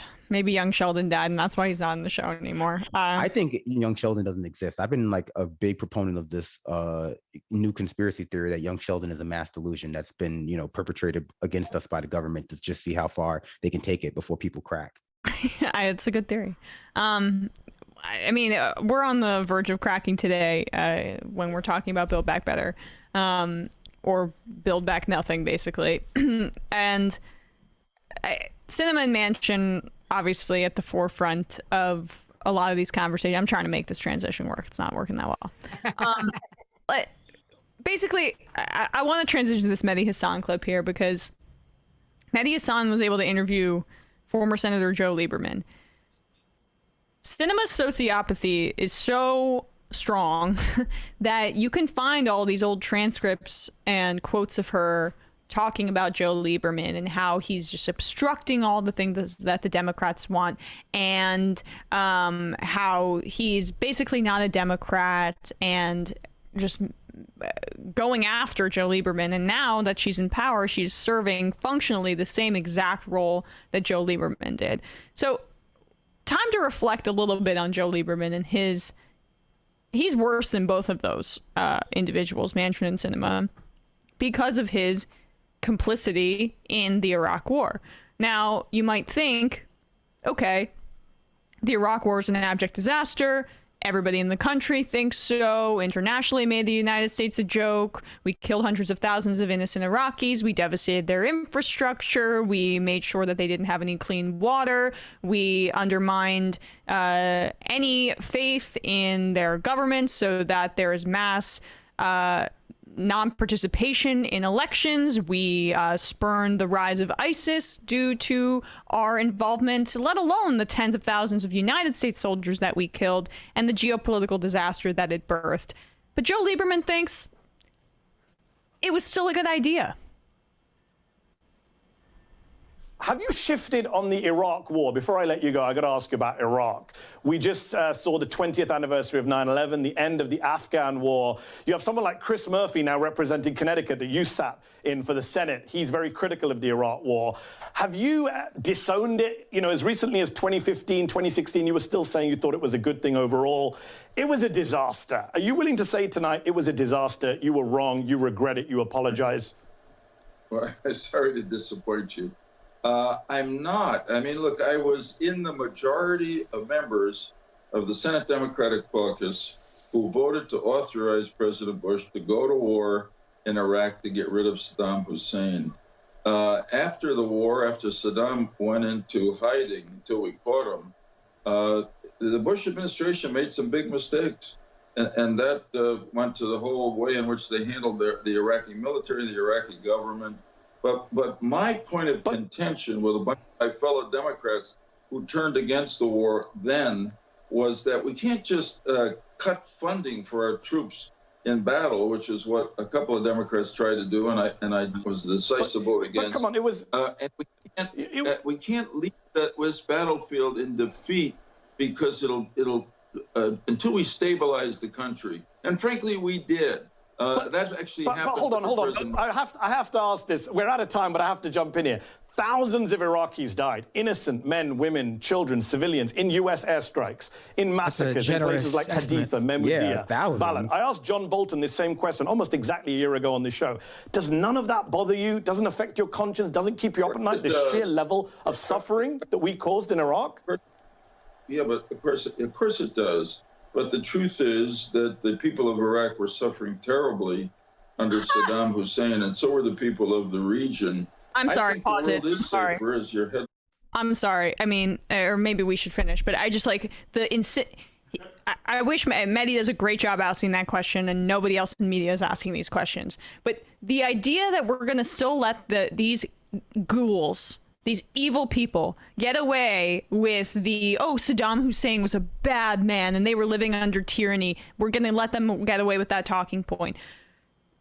Decades before, we were working with Saddam Hussein as a part of our own international colonial efforts because we saw him as a willing partner for the West. And as soon as he didn't actually help us in our capitalist efforts and he was being a bit more savvy with Iraq's oil fields, we turned on him. And that is the reason why he's been demonized. Was Saddam Hussein a good man? He was brutal. Yes, he was a head of state who presided over a variety of atrocities, much like our allies in Saudi Arabia, much like our own leaders in the United States. We decided to create this years-long propaganda effort to build him up as this big evil villain, so people like Joe Lieberman are able to cover their ass and pretend like what we did in Iraq wasn't an atrocity of epic proportions, because it's not true that Saddam Hussein was so evil and this like Bonds-like villain that we had no choice but to murder hundreds of thousands of his own civilians and devastate their infrastructure to a point where Iraq went from being a more modern state in the 1970s in the Middle East to where it's at now, which is a completely unstable country because of our involvement, not just in the Iraq War, but in the Gulf War previously, where we destabilized it to the point that we could finish the job under Bush too. What we have done there is unimaginable. And the fact that this, I mean, except that it happened, and the fact that this man has zero remorse about it is like, it sickens me to watch. I just want to quickly focus on what he said so far. He tries to defend himself by saying he just voted alongside the majority of the Democratic Senate caucus, and yes, guess what? They were wrong too. The idea that you're absolved because you just went with everybody along with everybody else. If that, but then the real thing that was amazing to me was when he goes ahead and says, it was then the Bush administration that ended up with all the mess ups and screw ups. Yeah. You empowered them to do that. You gave them the authority with your vote in the Senate.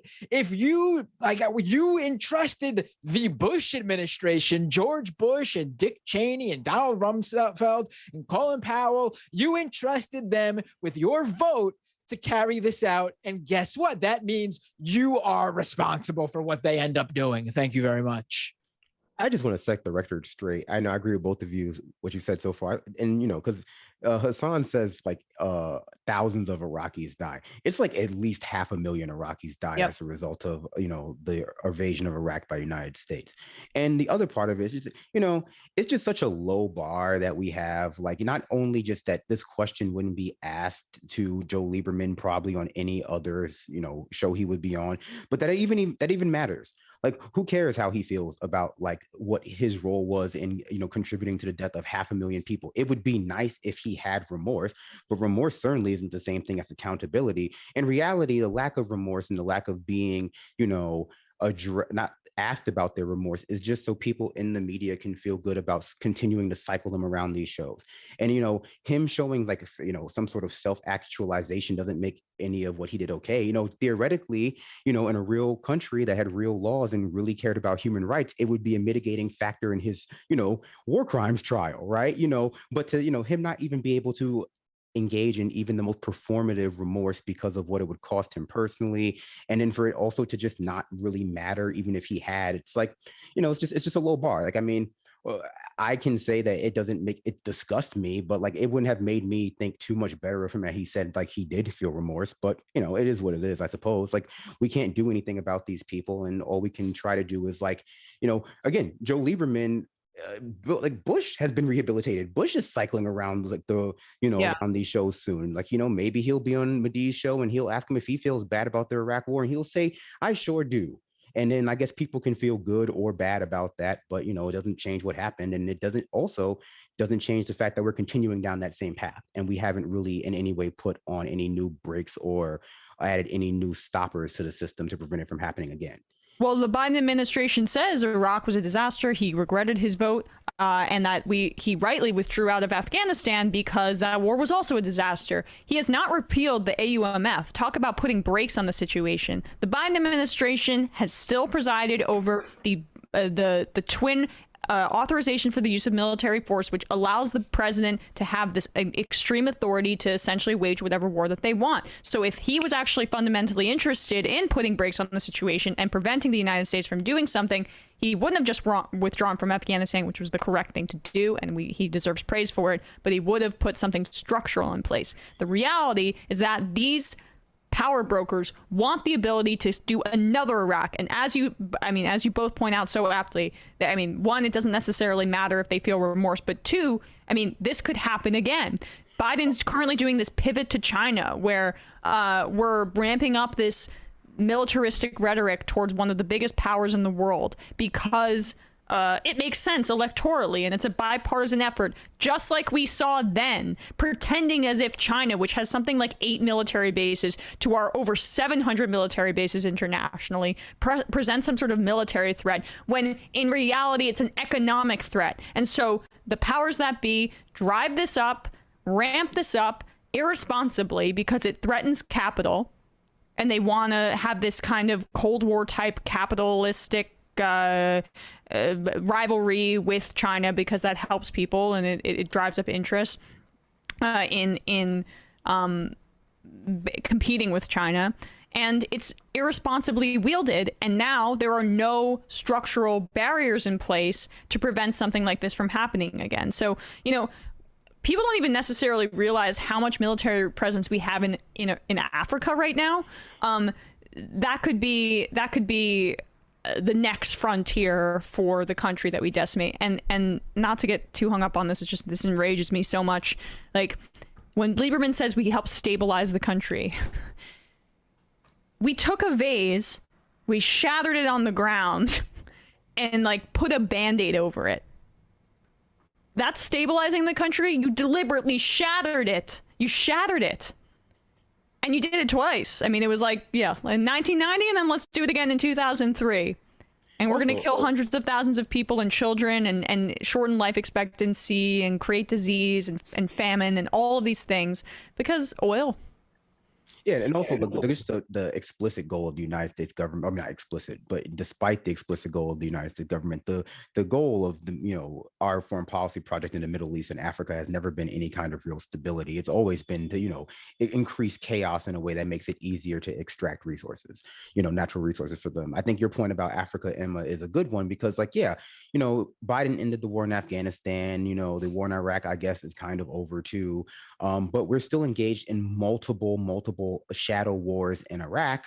I mean, not in Iraq, in Africa. We're still engaged in funding the continued genocide in Yemen. We're still engaged in multiple other imperialist and coup projects globally. And so, focusing too much on how people feel about the two wars that we actually, I guess, went about the sort of right way, just I think does a disservice to how much, the war machine in America and the people who get rich off it have been unabated by the end of Afghanistan or the end of Iraq in any real way. We're still killing people abroad. It's just those are the two wars you hear most about in media. Right. I mean, that's the real worrying thing, isn't it? Most people probably know that we went to war in Afghanistan and Iraq, regardless of what they know about it. Most people probably can tell you, if it doesn't even matter if they know which war is still going on or which war isn't. They know it happened and that we went to war. All those other ones that you just mentioned, most people got no clue, which is the scariest thing. We're doing this without the majority of our own citizens even realizing that it even happened to begin with. Yeah, Obama was in many ways the drone president, and under the Obama era, for a lot of reasons, we started hearing less about the expansion of wars because there wasn't the huge cost to American lives the way there was when we first invaded Afghanistan and Iraq and the various surges that happened prior to, the ramping up of the drone warfare attacks in the rest of the Middle East and Northern Africa. So, I mean, I think there's a fear that we might get ourselves involved in another explicit quagmire, but there's also the very real fear that, they've learned from the fact that we can just engage in many shadow wars or drone warfare programs without it ever really triggering the media at home because Americans don't really die in them. I remember a few years ago when that one soldier died in a shadow war in Africa and we were hearing about it on the news and it was do we have boots on the ground in, the Democratic Republic of Congo? Or are we supposed to be there? But I think that we're not going to be called upon to have as much empathy for the veterans of those shadow wars either, even as they come home, from a war that they weren't even supposed to be fighting, essentially. Yeah, it's infuriating. That reads to my M's. Mark Monkey, Matt Lieberman was just following orders. Don't ask him where he learned that defense. Ooh. Right. Swing for the Pences. Also, Steve Donziger has to report to jail today to serve a 6-month term for winning a court case against gas guzzling Chevron. I know for our Peacock show, I did a long form interview about the Donziger case, but it's immensely messed up. I saw Rashida Tlaib actually had like a pro Donziger, free Donziger rally in Washington the other day. So important, and AOC's tweeted about it as well. Important to have some of these members of Congress speak out about this case because it's essential. Johnny Appleseeder, what will Miss Cinema's costume for Halloween be? A robot Korean girl saying red light, green light? She's sort of doing that bit already if you think about it.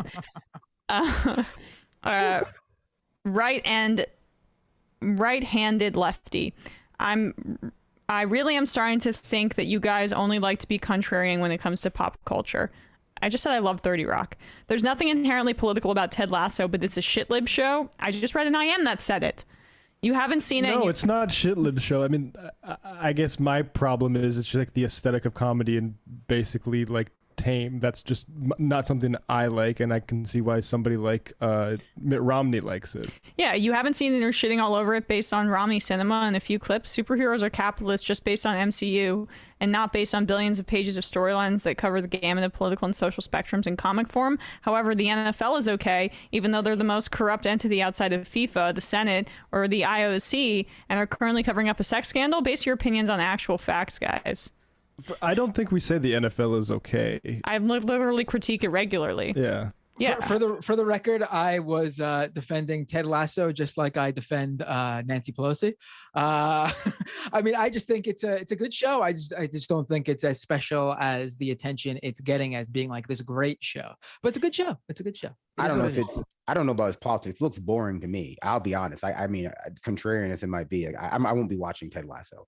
I can suggest better off Ted. Just like having fun, but people are so pissed. People get like... annoyed, but I'm sorry, I'd be pissing you off 60 years ago when I'd say Westerns are thinly veiled justification for intervention of the military, right? Like, this is how, to be honest, I think it's how adults look at media, not just as a thing that I like for fun, but actually look at the wider, like, why does Apple want this for people? Basically a anodyne show that has nothing really to say, and it's because it's the same reason like people like Steven Pinker want to fund stuff like the happy news. It's because you gives people entertainment to basically anesthetize them. Like I think like for a leftist politics show, you have to have that sort of awareness of why all of these superhero movies that the Department of Defense is like giving them equipment for. Like you can't isolate this stuff as it's just fun. And look, maybe you're right. And you can like it, but you can also have a critique of it. It doesn't. I mean, like you can also critique us for not, being like a completionist about comic books or whatever. But I'm sorry, the like mass. The way this stuff is distributed to culture at large, I think is more important than like some obscure storyline in a comic book that's not actually going to make the MCU. Yeah, and again, like I think like I've been incredibly critical of the NFL on this show. I devoted a whole segment earlier in the week, right after Gruden was fired, to say the NFL is covering up something larger. And what do you know? I was right. And it's 2 weeks later, and Congress is investigating it.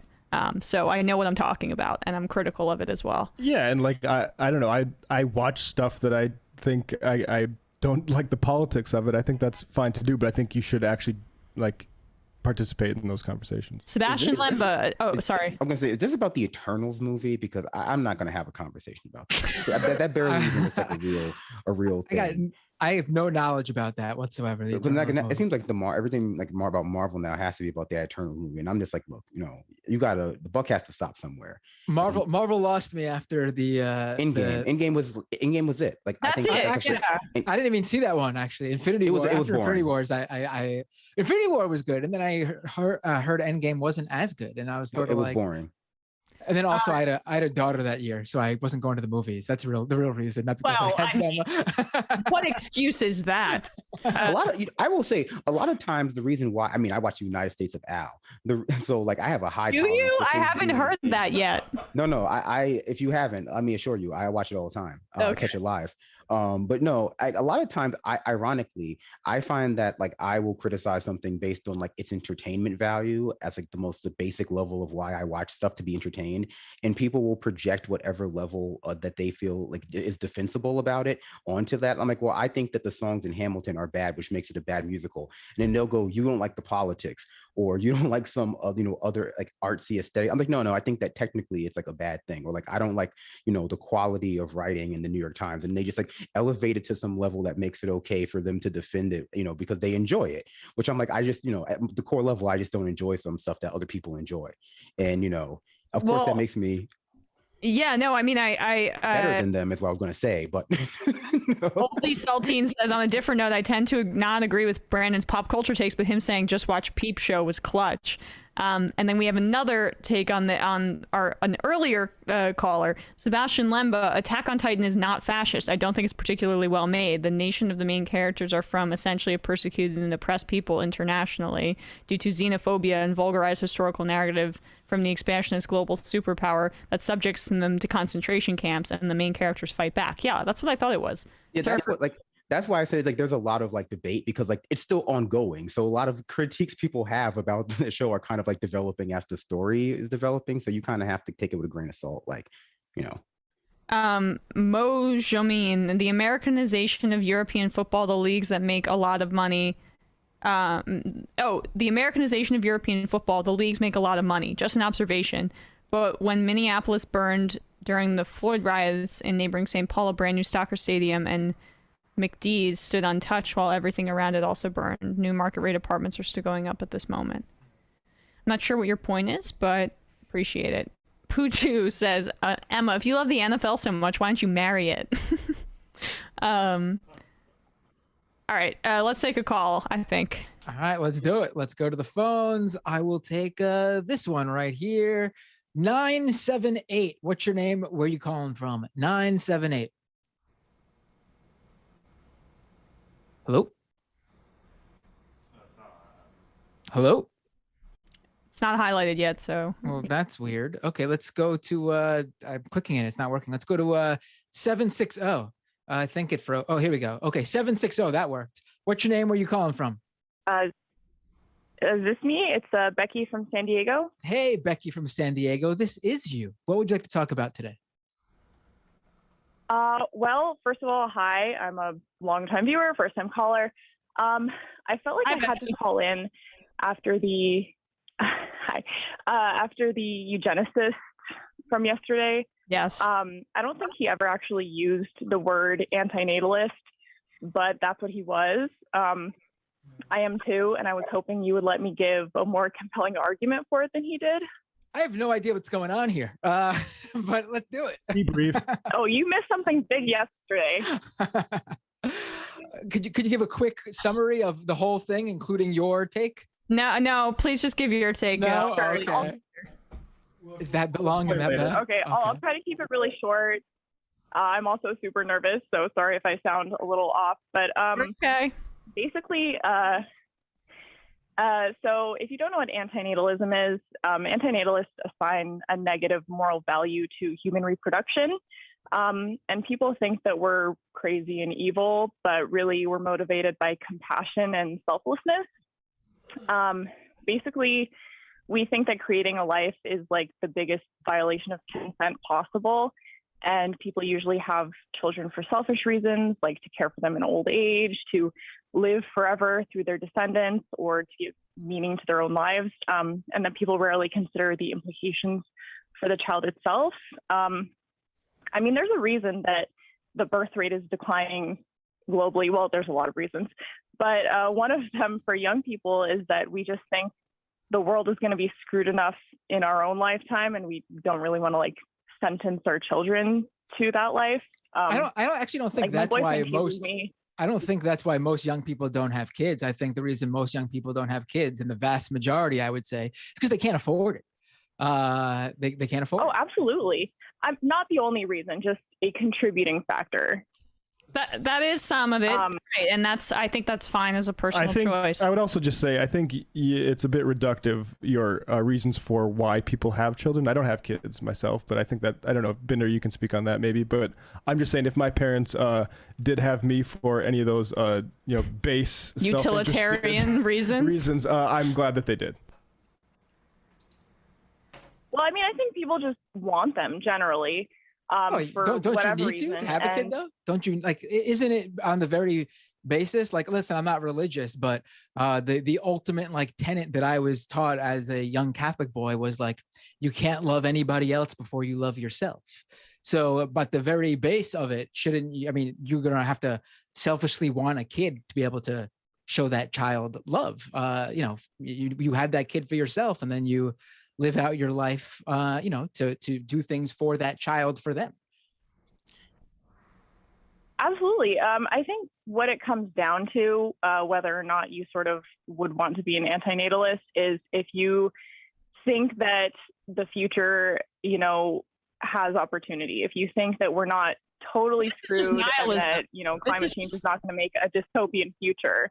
Becky, you seem great, and I appreciate you listening to the show for so long. But I mean, I don't know how this is fundamentally distinguishable from nihilism. And I also respect your choice. If you don't want to have kids, that's 100% great. Do what's best for you. But I don't agree with placing value judgments on human procreation. I'm not suggesting any policies or trying to put anyone down. I just wanted to, encourage people to consider the full repercussions and ethical implications of their desire to have children. And also, I hope that you take away from this that antinatalists aren't crazy, stupid, or evil, and we're sort of trying to base our opinions in logic and empathy, just because I think after yesterday, that guy didn't really convey that super well. So just trying to clear the air a bit. Appreciate it, Becky, and thank you for listening. I hope you have a good day. Yeah. Oh, I don't think people who think that way are. I think people who think that way are. That's completely cool and fine if that's for themselves. But I just don't think you can. I'm also not impressed by how much they've considered all the different ramifications of the ethics and stuff like that. I'm just not impressed by that. And frankly, I would be more biblical and say, be fruitful and multiply if you can.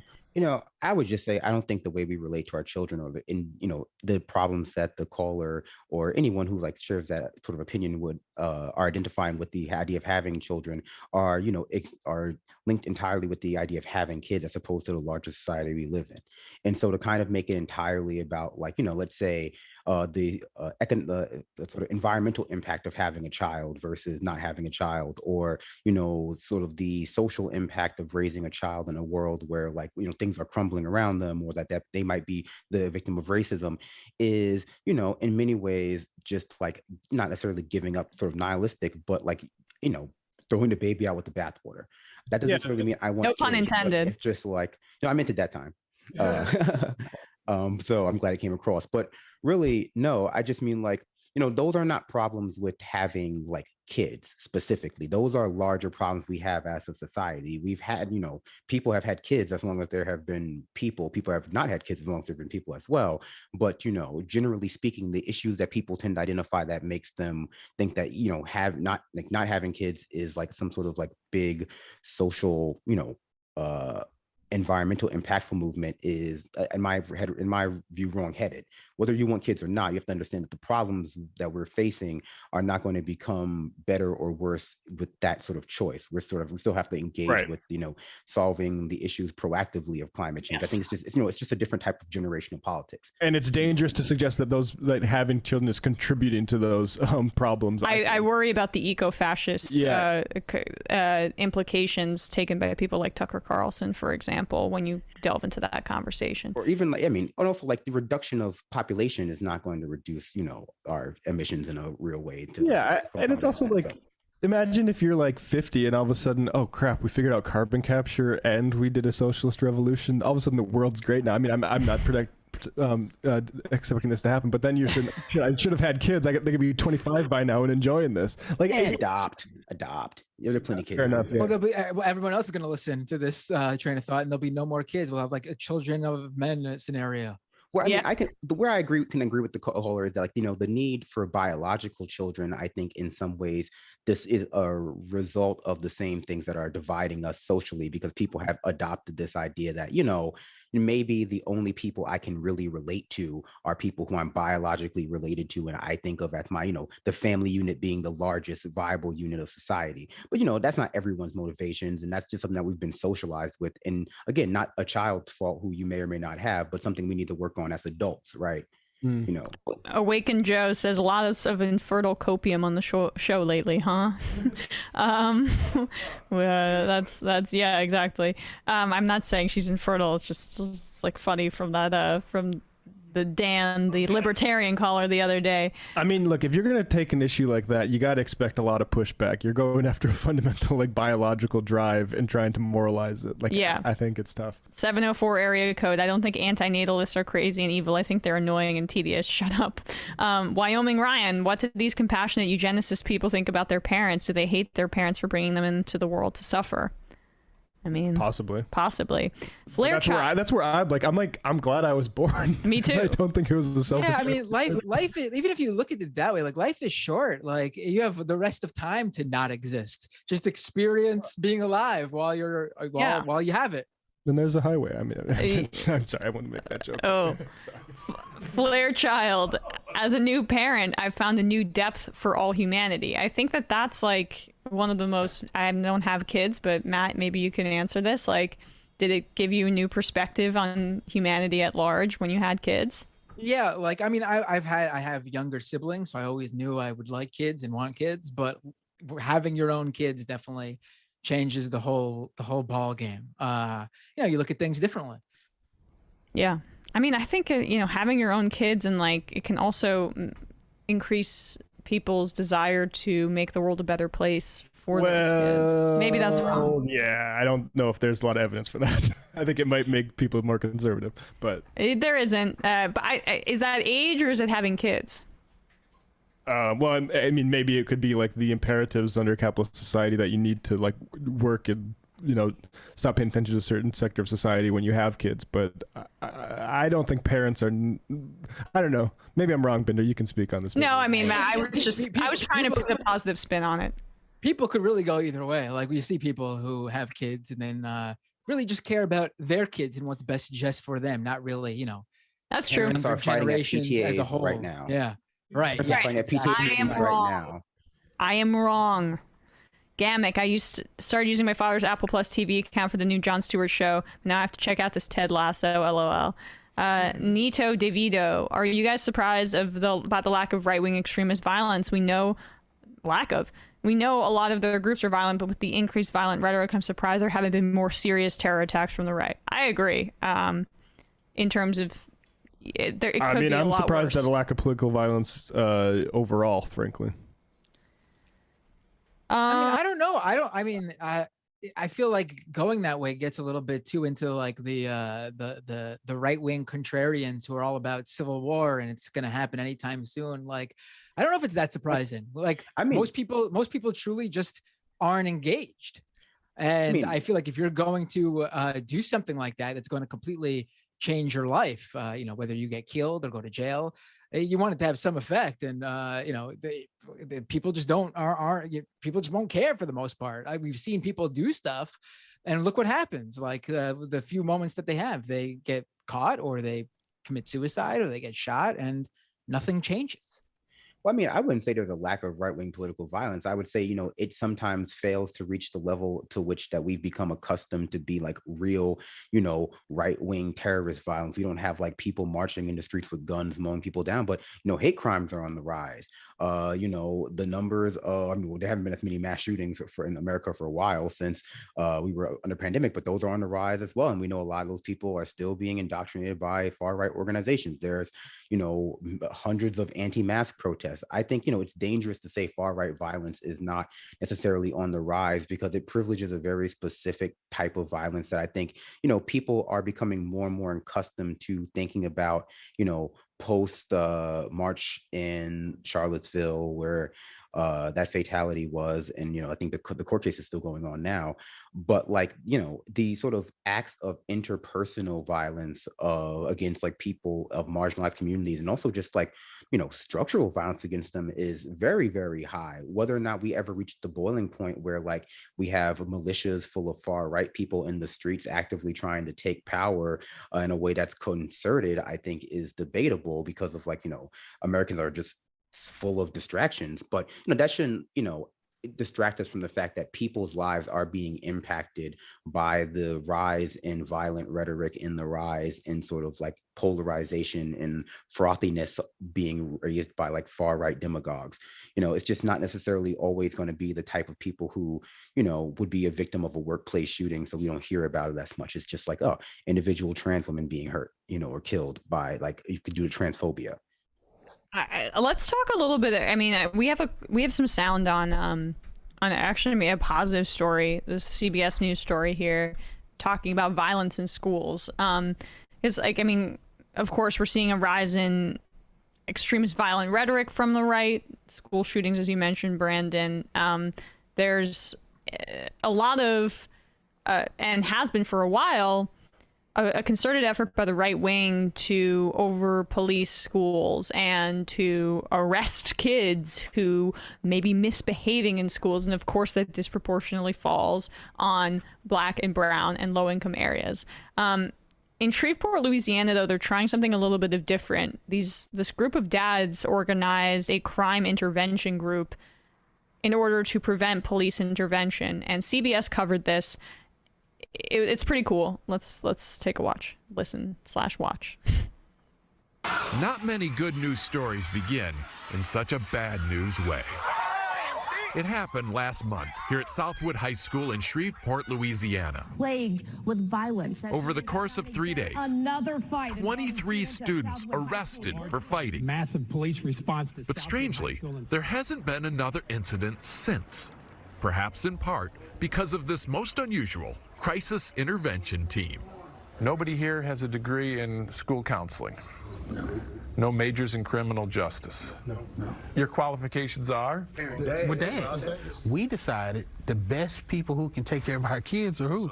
For us. What we do. So Michael Lafitte started Dads on Duty. We're out doing what we do for our babies. A group of about 40 Southwood dads who now hang out at the school in shifts. Let's go. Today, any negative energy that enters the building has to run a gauntlet of good parenting. What's going on, buddy? You moving fast. I like that horse. I immediately felt a form of safety. We stopped fighting, people started going to class. How could that be? You ever heard of a look? A look? Dads have the power to do that? Yes. Not many people know it, but yes. Let's go, let's go. But it's not just the firm stares and stern warnings. Let's make it to class, my son. It's also the dad jokes. They just make funny jokes like, oh, hey, your student's untied, but it's really not untied. And they hate it. They're so embarrassed by it. And it's that perfect mix of tough love and gentle ribbing that dads do so well that has helped transform this school. The school has really just been like happy, and you can feel it. Which is why the dads plan to keep coming to Southwood indefinitely. Because not everybody has the father figure at home. Or a male, period, in their life. So just to be here makes a big difference. Do you think you stumbled onto something here? Absolutely. Absolutely. Yeah. Have a good morning. They'd like to start chapters of Dads on Duty throughout Louisiana. What's up, baby boy? And hope to eventually take on the country. All right. Without a fight. Steve Hartman, on the road in Shreveport, Louisiana. How much? All right, putting aside the like corny way that these nightly news broadcasts frame these things and say this, I mean, how wholesome is that? How wonderful is that? And how unfortunate is it that we have to have volunteer dads as as the only alternative to cops, because our schools are so underfunded and there isn't like this ability to treat kids like kids. Well, that's the thing, is like the framing, it's like you don't have a degree in this, you don't have a degree in that, as if like what's keeping dads out of the schools is sort of professional middle class qualificationism or something like that. But really, they're after work, like, right? Like, if I don't think any school would really be against this sort of thing. I think the obvious benefits, like I don't think it's that surprising. But why doesn't this happen more often? It's because dads have to work. And obviously we also know the mass incarceration thing. I wonder what happened to those 23 students that were arrested in the weeks leading up to this. But hopefully they're allowed back into school and see how this works with them too. But that's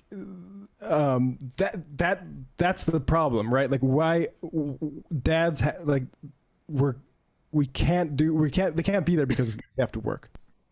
So you can start all these chapters, but are you going to be able to have volunteer dads? Or they're going to be leaving money on the table? I mean, it's sweet that they want to start the chapters, right? I think it's great. I think it's absolutely great, but we don't have a society that enables this. Yeah, it can't last for a reason because one, they're not getting paid, they're volunteers, and two, because it's just not sustainable when your parents have to work. But it shows what could be possible if we had a non-carceral approach to non-white, non-wealthy kids in misbehaving in school and funded our education. I mean, I think that's what I got from it most. The idea that the credentialism that, he kind of jokingly questioned them about, to sort of set that dad joke was, is serious in the sense that how we decide who has an expertise in maintaining order in these schools and what these kids need are largely results of this sort of neoliberal project of school to prison pipeline. And so putting more cops in schools, being harsher on juvenile defendants for fighting or whatever is part of an actual system meant to enrich private prison owners. And so we have to challenge the very idea that what's right for our students and our kids is something that can only be determined by people with criminal justice backgrounds, or so your local cop or some person from outside of the community who has some sort of a theoretical degree in education but isn't necessarily able to root that in that one dad said, some people here don't have parents at home and they need a sort of father figure in order to feel like they're being supported. Maybe some people don't need that, some people do, but when we could think about what our education or school reform system looks like, it's very geared towards curriculum, very geared towards punitive and assessment tests, as opposed to actually trying to supplement anything that kids aren't getting at home in a way to make a more holistic learning environment that's supportive. So I mean, I'm glad about that. Obviously the problems that exist outside the school are going to affect it, but just challenging this idea that the best people for deciding what's right for kids is cops and the Board of Education and not necessarily parents or community members is in some ways good and in some ways leads to the sort of anti-mask protesters. But people getting involved in local politics in some ways, maybe they'll just be a school board initiative. Yeah, I mean, and I think this has to be seen in the context of everyone from Tucker Carlson to Joe Rogan shitting on parental leave as if it's some sort of category error. That parental leave, isn't that for moms or something? All of this stuff fundamentally, and the same reason why the one thing left in the Build Back Better thing was pre-K is because it helps mom and dad get their ass back to serving the capitalist. And I think that fundamentally, we're not going to be able to solve these things unless we lessen that sort of motivation for people. They have to go work for a boss. Absolutely. And, I guess optimistically, I would say showing maybe this is just a part of that grassroots way to really emphasize that people need to fight more and be more proactive in holding people accountable, because family leave will have these kinds of benefits. You guys sometimes, Yep. Not that electoralism works, but the best way to get people invested in change is to show them the positive impacts and then show them it's being held from you by people who are telling you that, oh no, it's way better for your kids if you're at work and you're working from 8 in the morning till 8 at night and can barely see them, as opposed to when you're able to take a direct role in their schooling and able to have the freedom of flexibility of schedule to be actually involved. And if not you, at least some other parents are able to do that and shift. Absolutely. But that's not the manly thing to do. The manly thing is to not be seen with your children whatsoever. Just my opinion on babies. I just expressed it very coherently last week. So I mean, I don't think anyone is harder on babies than I am, except for of course our government. But for them, me, I'm not close second, but I'm a distant second. And except for our caller earlier, I I just accidentally refreshed this damn thing again, and I lost all the IMs. Matt, do you mind reading some of the IMs? Sure. I don't know where you left off, but I'll just go. Baby hater for you. Let's go to anti-natalist ombudsman. Schools are another issue that will be completely solved by having no children. Looks like it's 2-0 for us this show.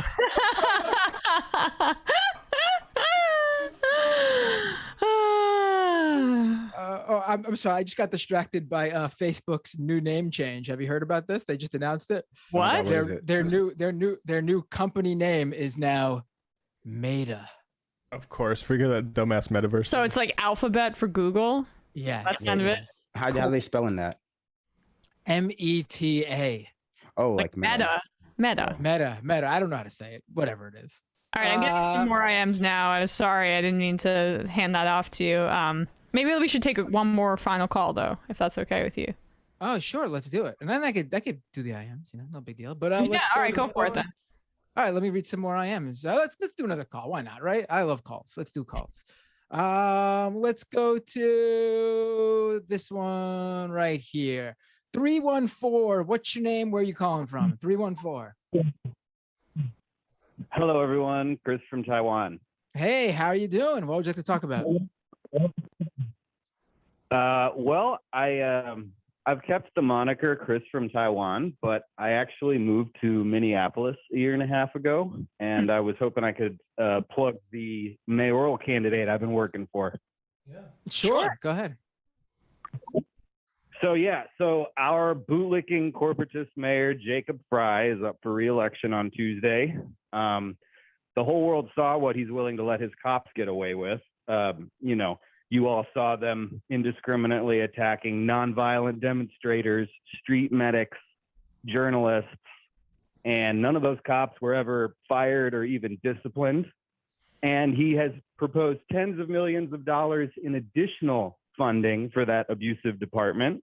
Wow. And so in addition to being compromised by the police union, he's also in bed with real estate developers and other big money interests. So he's just an all-around stooge of the institutional power structure of Minneapolis. So I've been working for his top contender. Her name is Sheila Nejad, Nezhad, Sheila Nejad. You can see her at SheilaForThePeople.com. You can follow her on Twitter. Her handle's at Sheila, FTP. And so Sheila has been a community organizer in this city for about 10 years. She marched in the streets last summer. She even got shot by the cops while serving as a street medic. And she's one of the organizers who helped draft the People's Budget last summer, which was that budget drawn up by a bunch of organizers and activists from Minneapolis that called for redirecting city money to alleviating the root causes of crime. She also helped draft and get on the ballot a city charter amendment we're calling Question 2. I believe D. Chris Lepaco called in about that one a few weeks ago. Basically, what it would do is it would replace the Minneapolis Police Department with the Department of Public Safety. It would do away with all the staffing requirements, all the budget requirements, and it would allow for other forms of emergency response, mental health professionals, social workers, you know the drill. And so if Sheila is elected mayor, she will never hesitate to stand up to the Minneapolis police and their powerful union. And she'll do everything she can to bring real solutions to our city's problems, like rent control and affordable housing, poverty reduction, public investment in the local economy and infrastructure, and so on. And also, for what it's worth, if she were elected, she would make history as the first queer woman to be mayor of Minneapolis. She's got a detailed policy platform called A Just Transition, which everyone can read on her website. And so I'm just calling because, the data shows that Sheila is Mayor Fry's top challenger, and she's got a real shot at winning. So I would just like to ask the Majority Report family if they can afford to toss her a couple bucks to jump on the website, SheilaForThePeople.com.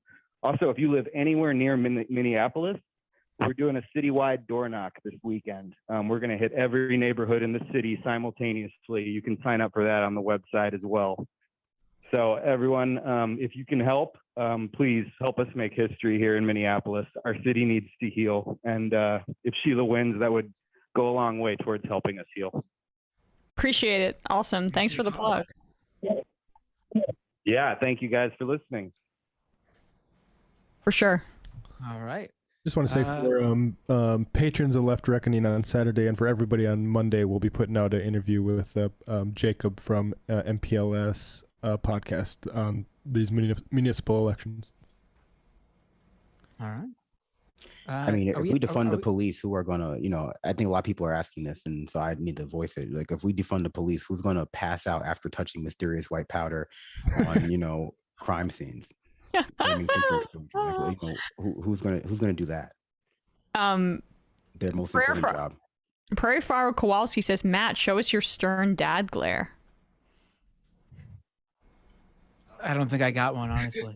Yeah. I feel it wasn't bad. Might need to be more organic, like when you're actually pissed. I can't ever see you being that pissed at your kids. No, I mean, my daughter's current thing is she gets upset if she thinks I'm upset, and she'll ask me, you mad at me? You mad at me? So I don't know. Maybe I do have a look that she can see. That's so sweet. I have a few more IMs here, and then we'll probably just like wrap up if that's cool with you guys. Oh yeah, go ahead. Tom from Yakuba, Rachel was trying to prevent the IOF from destroying a Palestinian home and was run over by a bulldozer. I don't know who's that. Rachel? Rachel, I don't know. Right. No, yes, I know that story. They mocked her. And there was like a whole thing online after her death where people were calling her, because literally she was like, bulldozed over, and they were calling her like disgusting things like a pancake and shit like that. It was horrible. What? Yeah. What era was this? This was I want to say like mid 2000s, early 2000, like 2002, 2003, 2004, 2005, something like that. She was an activist, a young activist. She was 24 years old, protesting the settlements, in a supposedly an Israeli military or construction person accidentally ran her over with a bulldozer while she was protesting, and a judge threw out her case saying that it was an accidental death. And they Yakuba says 2002. Yeah. No, she died in 2003. I just looked it up. She died in 2003. Wow. Yeah. And it's been a long running, like the joke is still being made among, there's a recent story about Israeli soldiers making Rachel Corrie pancake memes and things like that. Jokes an awful lot like the type of jokes you see on Nazi forums. Yeah. All right, let's read like 5 more and then we will get out of here. Chris Burdick, it fascinates me to see people come up with all these complicated excuses for not having children, as if this elementary school and they need a note from home to explain their absence. I don't have kids because kids drive me up the damn wall, so I'm with Brandon. F babies. Evan that's a direct quote, I assume. Yes. Evan from Portland, as a father of 4, I can confirm that I had them to relish their suffering. People only have babies to dress them up in funny costumes for Halloween. That's the real truth.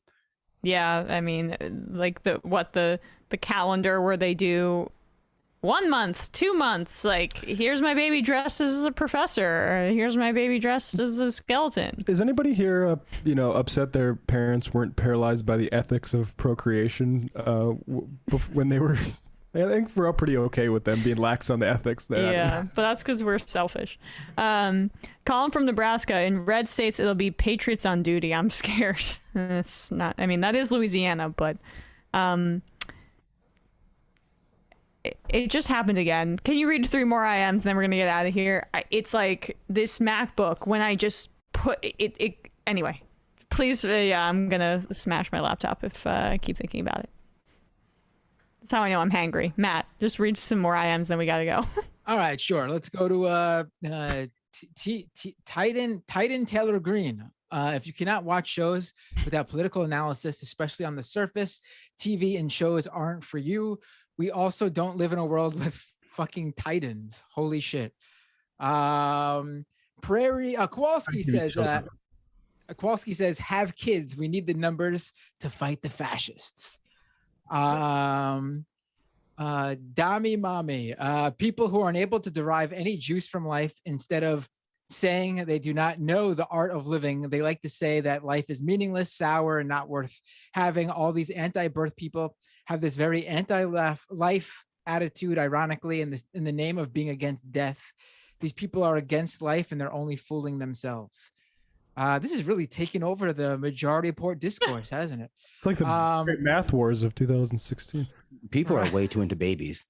This is back when polyamory was taking over the internet, and everyone had to have an argument about that. Trayton Boy says, until Joe Biden locks up the Italians or gets pussy from his cousin, MR should never compare him to Roosevelt again. Geez. I don't think we compared it to Roosevelt. No. Yeah. Unless unfavorably. Yeah. AP in VA. Chapo is right about how it doesn't matter what show you like. You can like it. They're also right that Lasso is a show for babies. And at that, a show for babies I happen to enjoy. None of this really matters. I agree with that, yeah. Yeah. Between the 101 and the 5 says those Romney photos, they think it's a Romney in Cinema 2024 pitch. Ooh, that would be, It would do terribly. They'd do terribly, and it would be hilarious. I think it should be Romney Cinema versus Trump and I guess Candace Owens, and then like Hillary Clinton and Kamala Harris, and those are the 3 options you have. And then once everyone gets done, like whatever population is left, it will be climate change will just be over. It'll be like only like a percentage, like 1% of the population will be left from the collective shame. DeBalzac, longtime listener, first time I ever created this account specifically on Emma Majority Thursday, just so Emma can say, "Go Bulls." Love D Rose and Thibs. Hope you have a great season. Just not on Joakim Noah night. I hope I didn't murder any of those names. Did I? No, you're good. You did okay, yeah. All right. And I guess there's a bunch more IMs. Maybe we'll do the final more. Yeah. All right. Cars for Kids says, the more kids there are, the more the greatest song ever written will play on the radio. 1877 Cars for Kids, KARS, Cars for Kids. Woohoo. And now I'm going to have that song stuck in my head. Thanks to that, Cars for Kids. I have to, disagree. The greatest song ever written is all of the Let's Go Brandon songs that have come out in the past 2 weeks that I've been having on repeat in my home. Good point. To motivate me. We have a little bit of news before we wrap. I just want to make sure people understand this because I just saw it and it's seething. From Mani Raju, Pelosi told her members, quote, "Don't embarrass," unquote, the president by voting down the infrastructure bill as he flies overseas. She also said she'd put the infrastructure bill on the floor today and hold the vote open to get the bill through. You know what? I really hope embarrass him. That you embarrass him. Get his ass. That quote there sums it up. This is all office politics and PR exercises for these people, not what's fundamentally in the bill, what it does or doesn't provide for people. Pound sand, how can you possibly embarrass Joe Biden more than Joe Biden embarrasses himself every other day? I mean, come on. Come on, man. Come on, Jack. I try not to keep up with it because it feels a little petty after a while because he's just like an old man. But come on, it's Joe Biden. All right, folks, we are going to say goodbye. Matt and Bradley and Brandon, thanks guys so much for everything today. Good show. Lots of fun topics from the sitcoms to anti-birth. We will see you all tomorrow. Bye. It might take all the strength I got to get to